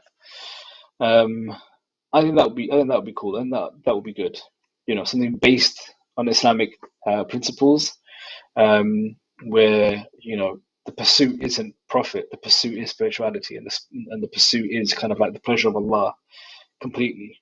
I mean, you can have a nice life. I mean, I'm not against people having a nice life and having, Yeah. nice material wealth, whatever. But I mean, it shouldn't be at the expense of. I mean, we're such a massive situation, aren't we? The world. I mean, not just the Muslim community, the world. I mean, you think about kind of like the environment. You think about animal welfare. You think about the welfare of people Yeah. mining, metal for our phones. You know, we kind of started off with saying, kind of Yeah. like throwaway SubhanAllah. fashion, all this kind of stuff, and it's such a messed up thing. I really think something like that, which is going to prioritize spirituality and prioritize deprioritize the material, would be a really cool thing to have to begin to kind of heal I think like the Um, Muslim world. especially with capitalism, like I guess sometimes we don't reflect upon like the ramifications of that, in the sense, even with family structures, the way, for example, we have to just work so hard that you aren't able to sort of, firstly, like, I guess, as being, from, for example, like, I've extended family in Bangladesh. It's like, firstly, you're disconnected from your sort of wider family anyway, so you're sort of on your own sort of thing in the West. From like, just have, like, for me, it's like I'm just my own sort of family in the West, living in Sydney, Australia. And within, because of capitalism, it's like you're sucked into that kind of work mindset, whereas it kind of takes away from your sort of responsibilities, and affects your spirituality as well, in the sense that you can't really be closer to Allah, in the sense that you want to be, or even like study Islam properly. And I've seen like situations where it's like students of knowledge eventually had to kind of give up the pursuits because, for example, this life you're sucked into, you have to make an earning, you have to at least make some sort of money on a weekly basis, where it's like you have to provide for your family, so you just sort of sucked into that, in the Right. point where it's like, um even like, here you have all the Akbar sort of beating the chest, being like, look at feminism corrupting women to go to work, but it's like a result of capitalism, not because of feminism, but it's capitalism forcing women to have no other option but to go and work, because they have to provide for the family, because of how, living costs is so expensive, how day-to-day expenses are getting crazy. And especially as, being, because of result of colonization, it's the way the families are structured. They have to take care of the family now because all their extended families overseas. You get what I'm saying? So it's like all these dynamics are like at play when it comes to, and it can be traced back to capitalism in that sense as well. Yeah, well, this is the thing, right? It's what you prioritize and um, what empowers you, right? So in capitalism, wealth is what's empowering, right? So then, yes, you get this question about women and working, right? If we were to completely flip that, and we said, wealth isn't empowering at all, then that question isn't necessarily relevant, because the whole point is what is going to open you up to abuse, what's going to open you up to oppression, right? Housework in itself doesn't open you up to abuse and oppression, right? It's the fact that you don't have any kind of uh, you're not relevant to the economy. You don't have any wealth, and therefore you are. I mean, if we trace back the history of this far enough, right? It's down. It comes right back down to political voice, doesn't it? Right. So you have this idea that only men with land are able to vote, right? Which is a very, very small fraction of the population at the time, and even now, right? Actually, in fact, so you have all these people who aren't able to vote because they don't have wealth, they don't have money, right? And of course that opens them up to abuse because they're unable to govern their own lives, right? They're unable to kind of like set taxes or set, you know, um, mm, working hours, or unable to set kind of even working days, right? Or minimum wage, whatever it is, they can't do this. They can't actually participate in the political process, um, locally or nationally, right? And then we kind of fast forward to today, and that's really where the question comes from. Housework in itself isn't oppressive, right? Really, it's something that's done, right? It's only oppressive when you kind of disempower and you say, because you only do housework, you have no say in the politics of the nation and within the family politics, right? You're unvoiced, you're disvoiced, right? By your status as someone who only does housework, as someone who only cleans and rears the children, right? It's disempowering for those reasons.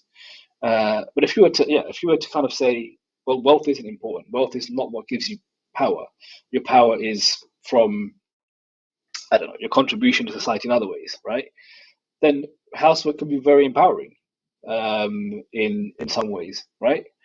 Um, Not that, I mean, I'm trying to like make a case for people doing housework. I'm just, I'm saying there's a reason why it's disempowering. There's a reason why it's oppressive, or it's viewed to be oppressive. So yeah, if we would have a society that doesn't kind of only voice people with wealth, it would be much different. The outlook on housework and these kind of things would be much different, I believe.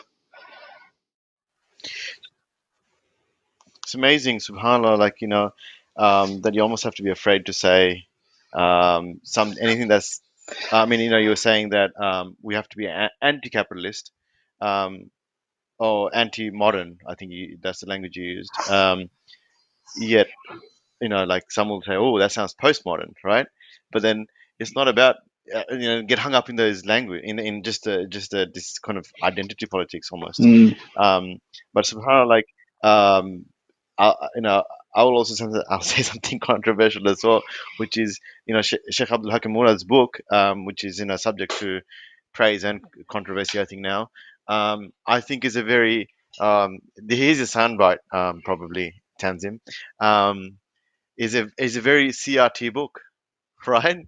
Because he critiques liberalism as it is in Europe, the sort of muscular imposed version of it, and he comes up with a language. He tries to come up with a language in the book, which is, it's very noble, noble and pioneering, in that he tries to do that. Whether or not it catches on is a different story, but he has concepts like ghadab lillah, anger for the sake of Allah, which sounds like the kind of anarchist kind of attitude, right? And Mm. he says, "And that has a place in Islam. You need to get angry for the sake of Allah for the right things. It's actually an Islamic injunction, right?" And look, that very much settles in our day as well, of where capitalism is eroding. Like, these are almost like a low hanging fruit in a sense. Like, in places like capitalism, whether it's Pakistan or even in the UK, it's bare and open to your face. Like, capitalism is just, it's on life support. You know, um, I'm in the cold face of it in my day job every day, in statistics.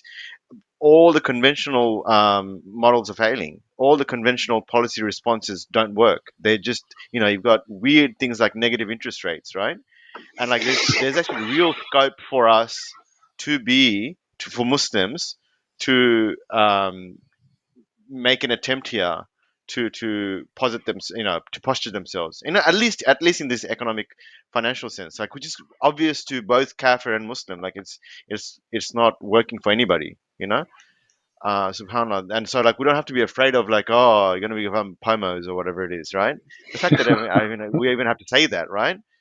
um and I was, when you're explaining how, what's it called, housework is itself is not oppressive, but it's the fact that, you're disempowered from other things. I remembered the language of Hannah Arendt. I don't know how to say her last name, right? She divides activity into work, or labor, work, and action. Yeah. And labor is that, things like housework and things like, things to do to survive. How they don't really add to your life. Like, yeah, everybody has to wash their clothes and vacuum the floor, or, as you say, hoover the floor. Um, but where you want to move towards is action, doing new things, doing stuff that changes the world. Yeah. And it's as if we can't even get past labor, let alone work, which is, creating a piece of work, a writing or art, or something. It doesn't have to be literature. um, so, I think what I'm trying to demonstrate there is that we can borrow the language of this 20th century philosopher, right, and apply it to read our own circumstance, like what you're talking about, Yeah. right? Um, and your religion's not going to fall out of your ears, right? Like, there is no other way. You have to adopt a language. You have to, right? And if you don't, you will be adopting something unconsciously. Yeah, absolutely, absolutely. You know, and that's the question. What what have you adopted? What have you adopted subconsciously? Right. That's the question. Because you're not objective. You're not sitting there, kind of like, completely kind of dispassionate. You know, looking at the world completely, objectively, and looking at it kind of like from the Quran and Sunnah. Aki, it's just not. That's not happening. You have a reading, right? You have a perspective. You do, and it's, you know, what is that? And is that truly Islamic? And is that truly going to actually liberate us and the world? You know, that which should be our kind of, what's the word I'm looking for? Ambition, right?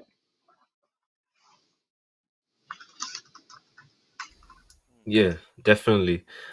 Just to add quickly, I will probably like wrap up because we've had you for a very long time. But even just, I guess, like just adding to your point, like what is like truly, I guess, Islamic. Sometimes even like we had this conversation sadly with Dr. Asim Yusuf when we did that episode about even like the fiqh books at that time. What happens is like were devoid of, I guess, the sort of circumstances and culture that they were in, and sort of the knowledge that already was prerequisite to what allowed them to write kind of rulings and those sort of Islamic books. So it's like when you're kind of disconnected from that and you're just reading the fiqh book, it's like, are you actually being Islamic? You get what I'm saying? Like you're really actually being disconnected from the whole tradition in of itself. So I guess it's like a very long conversation about like, what is Islamic? And I guess we're unpacking these ideas and philosophies where it's able to help us facilitate and understand our conditions a lot better.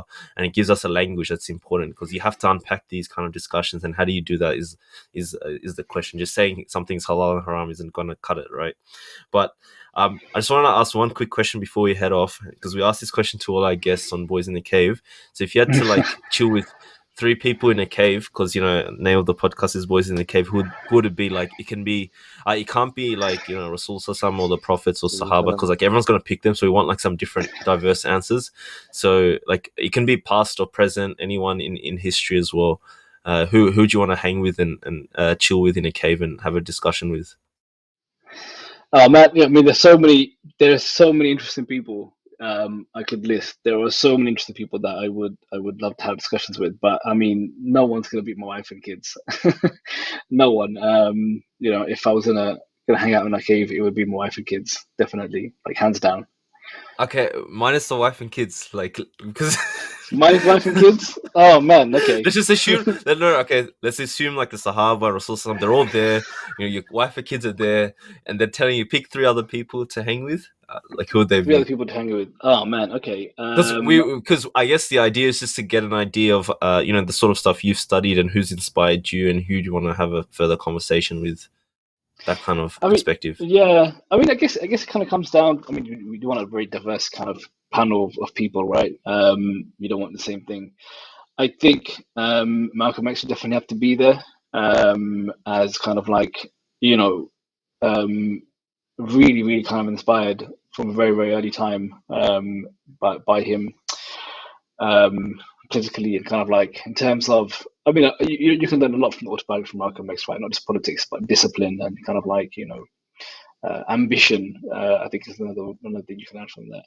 Malcolm X. Who else? I think I'd like to hang out with.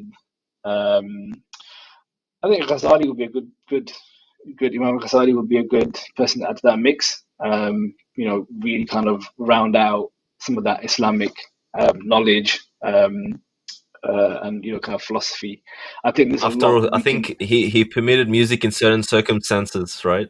Hey, well, there you So go. it works out. There you go. Right. Uh, no, but I think there's a lot to learn from Ghazali's, not necessarily his. I mean, careful how I phrase this. Not necessarily his works, but his thought process behind the works and why he did them, for our situation today, right? So there was a reason he wrote Ihya Ulumuddin. There was a reason why he wrote Fatah Filosofat and these kind of works, right? It was in reaction to the problems of the day. So Malcolm X, Ghazali, and the third one. This is going to be a tough one, man. There's so many people I could really, really, really say, but I think I'm going to have to go with. Oh man, you really put me on the spot. Man, this is a tough one, man. This is a really Maybe tough someone one. more recent. Yeah, I'm thinking someone more recent. But it's still really tough. It's still really tough. Oh man. Maybe maybe someone like Khalid, maybe, or someone like that, or someone like Ibrahim Zouk. A bit more of a cultural perspective. Get some poetry going in there. Maybe. This is a tough one, man. Yeah, let's go with Ibrahim Zouk. Zouk. Ibrahim, who? Zouk? Zouk, yeah, he was Oh. kind of Have Ghalib's you heard? contemporary. He was a poet. He was Ghalib's Right. contemporary, and he was the court poet Oh, yeah. of 19th century. Shah Zafar II, the last Mughal emperor. So he was a really interesting character, actually. He was kind of very culturally astute, and was kind of there during the last days of the Mughal Empire, basically. That's kind of like one of my favorite subjects. And I do love me some Urdu poetry as well. So I think I have to go with Malcolm X, Ghazali, Ibrahim Zouk. That's some really, really interesting people there, I think. Mm-hmm. Pretty broad. Yeah. No, sounds like Beautiful. a really good cave, mashallah. No, I love those responses.